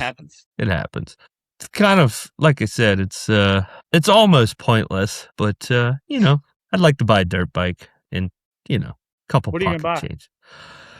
I haven't fully decided yet, man. I'm torn between like a real dirt oriented dual sport or something that's more touring oriented dual sport. The problem is if and when I get something that's real dirt oriented, my tendency to get real stupid is there all the time. But if I don't do that, I don't think I'll ride it as much because I don't have that much interest in riding the street anymore. Yeah. You know what my rule is on bikes is that you always buy the smaller bike because like it's more fun to drive a slow bike fast. And it's way more dangerous to drive a fast bike like moderately fast. So yeah, I mean my fast bike days are if I were to get a fast bike, it would be like Kawasaki Concourse, something like that. But like a sport bike, that doesn't do it for me anymore. There's a time and a place for it, but those days are gone. To sell the Bolt, the XS650 has to go. The T-Dub is going to stay. Yeah. And dude, I think it needs mirrors and like rear turn signals, and I could tag it. And I want to real bad, just to be able to like run to the grocery store around the corner, or auto parts store, or like go look for deer or something in the evening. I really want to put it back. Dude, stealth camping out of my Dodge was awesome. And I know it'll handle the motorcycle rack like perfect, and that thing would look so cool going down the road with the T-Dub on the back. Like, so you mentioned stealth camping. I got to talk to Nick and see what week he wants to come on, because I'd love to bring him on the show. But we are going to do a stealth camping and boondocking episode, and I love that stuff. Anytime that we can blur the lines between like prepping and overlanding, I get real giddy. So I'm I thought you were going to say legal and not legal. I mean, I can't say that, but yeah. Like if I can do some victimless crimes, I'm very excited. Yes. Oh my dude, all 4 days I'm not a stealth camper that much, but the 4 days I've done it recently have been huge learning experiences, and every night has been totally different. With kids, without kids, like different reasons. When I did it with my son, we had a blast. Actually, it was super I had a fun. blast. He's like, "Daddy, why do we have to use this red light? It makes my hands look funny." And I'm like, "Well, son, if we use the red light, nobody will be able to see us hiding back here." Yes. So the one place we pulled into, completely infested with cops. Didn't realize it. We get parked in a spot we're not supposed to be, but it blended in, and we're like, okay, van's off. Let me sit tight here. Saying, no sooner did we like undo the seatbelts, red and blue lights lit up. It was a cop pulling over somebody speeding on the main stretch, and we just like had to sit there and wait it out. It's like, but it was real, dude. The kids did great. They were just like, we're hiding from the cops. And I was like, yeah, we don't normally do this, but we are right now. You're going to do this a lot more in like 10, 12 years. Like, I might as well teach you now. Oh, dude, Yeah, I'm excited to put that episode together because there's so many tips and tricks and like the van life people are really good at it too. But You know what? That's gonna be fun. The van life people, I'm convinced they just don't give a shit. They don't, like, which is the way to do it. Well, yeah, but you have to do it in a way that there's no light. You're not making noise. Like, Yeah. They have a setup to where you don't know if it's occupied. Yes. You know? Yeah. I think, as with most places that you're not supposed to be, if you act like you own the place and you're supposed to be there, nobody questions you. I think I'm going to get some random church, like, signage magnet for the side of the van so I can just put it on it and it'll be like a church bus wherever I stop. Nobody's questioning it, man. I love it. Yeah, legality is subjective. Yes, it is. I think yeah, there we go. Legality is subjective. There's the thumbnail right there. Yeah, actually, it might be. That's actually only illegal if you get caught. That's a really good T-shirt. Actually, legality is subjective. Riffraff, CAMO podcast riffraff. Yeah, legality is subjective. Yeah, we need a riffraff in like this font, kind of, but maybe more like the Splash Cup style would be pretty sick. Yeah. We'll Speaking of AI some more. Yeah, we actually, for whatever reason, we have more people than we have the entire show once we stopped talking about everything but overlanding.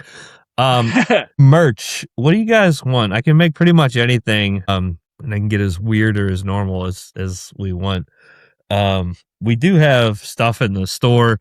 I'm pretty sure I was actually wearing a shirt last week, and I was going to show it off, but it started raining in the middle of the parking lot. I had to tear down my shit and then get it in the dash, you know, but yeah. The hoodie with your truck on it is badass. I need to buy that one. Yeah. The white, grayish and black one, that's pretty sick. Yeah. The I don't know. I'm super partial to this like outrun themed thing. Yeah, I am too.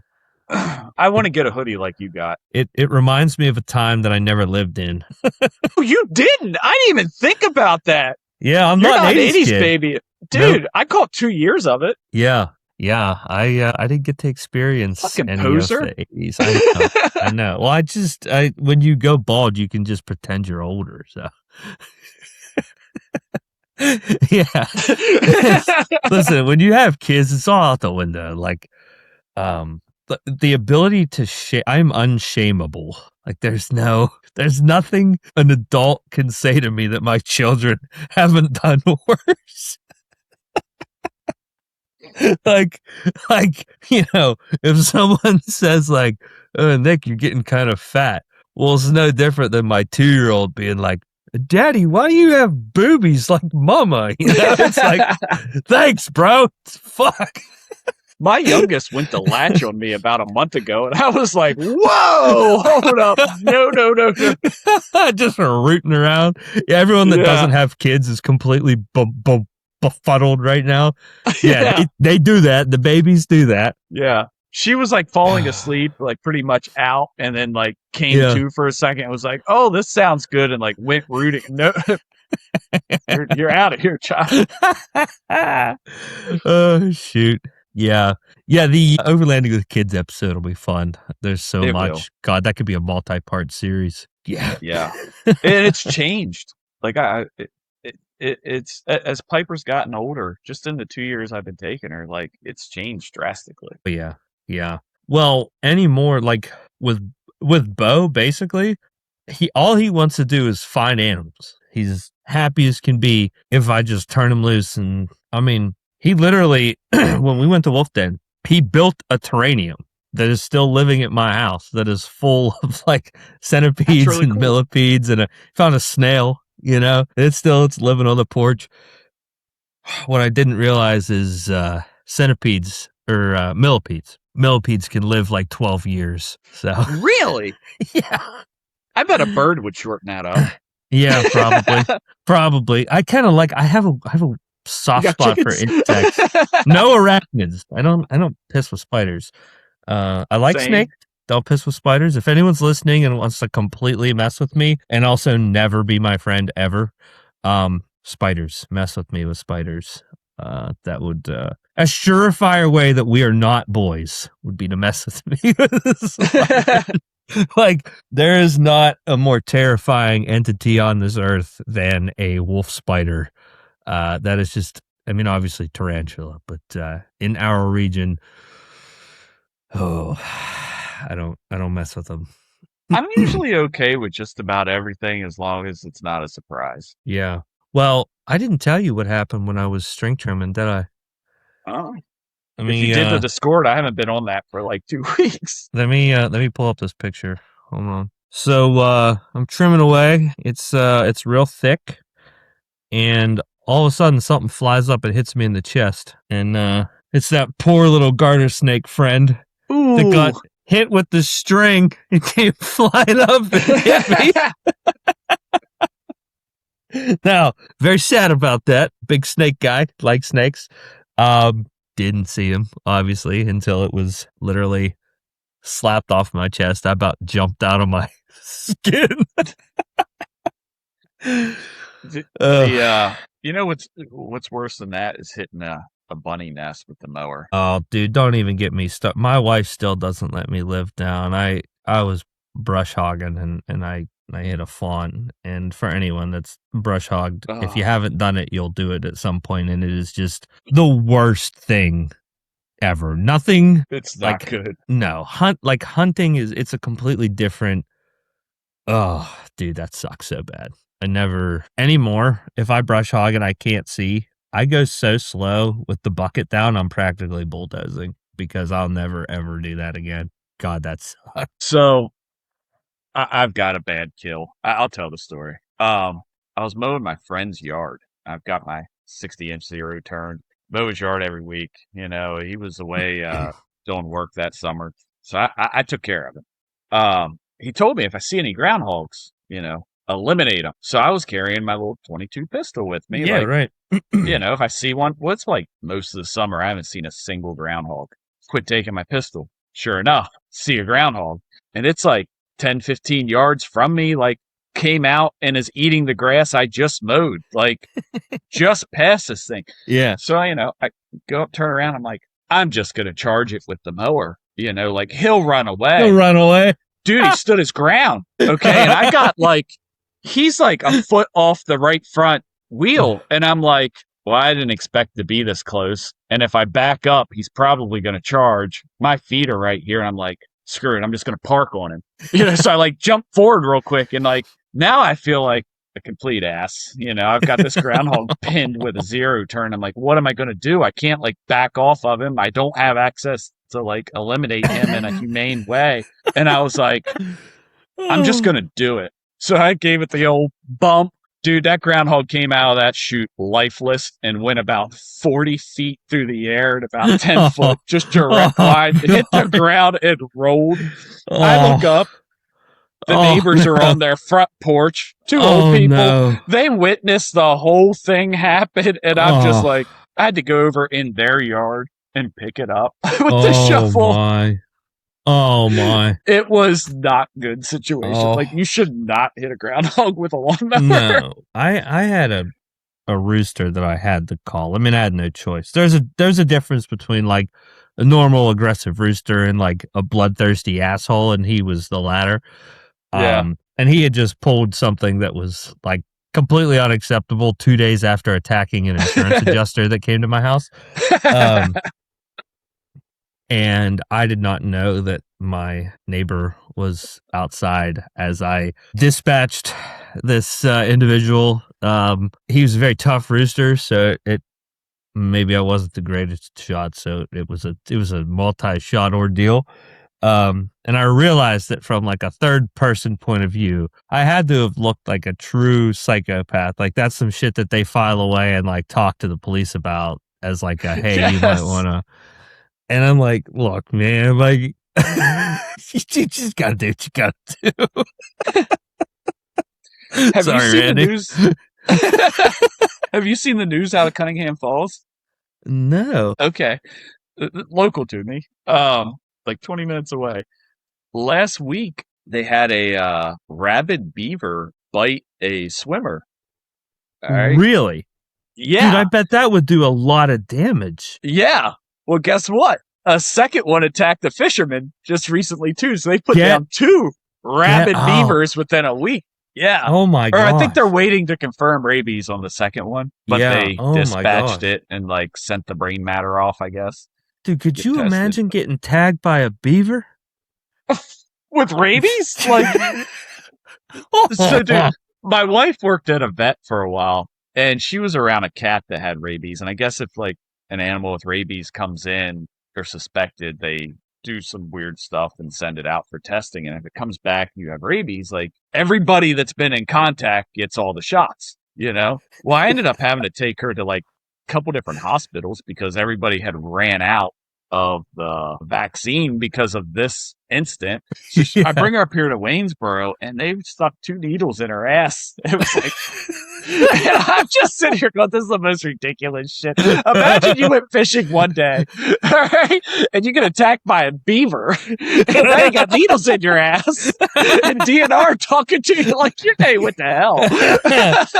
There's a movie about that. It's called Teeth. Oh no! Don't look that up. Don't look that up. Pretend we're not lying. Edit that out. Don't watch Teeth. Oh hell! Oh my. Well, I don't know. What do you think? You ready to call tonight? I guess nobody else wants to talk to us. All right, fellas. Well, that was fun. We're gonna keep going live because that is way cooler than not being live. Probably easier editing too. It is. I'm probably just gonna send it. Yeah. So cool. We're good enough. We can do this now after a year. 50 episodes. We're just no editing. Yeah, absolutely. Well, you guys know the drill. Until next time, shiny side up, muddy side down. Stay rowdy. See ya. See you guys.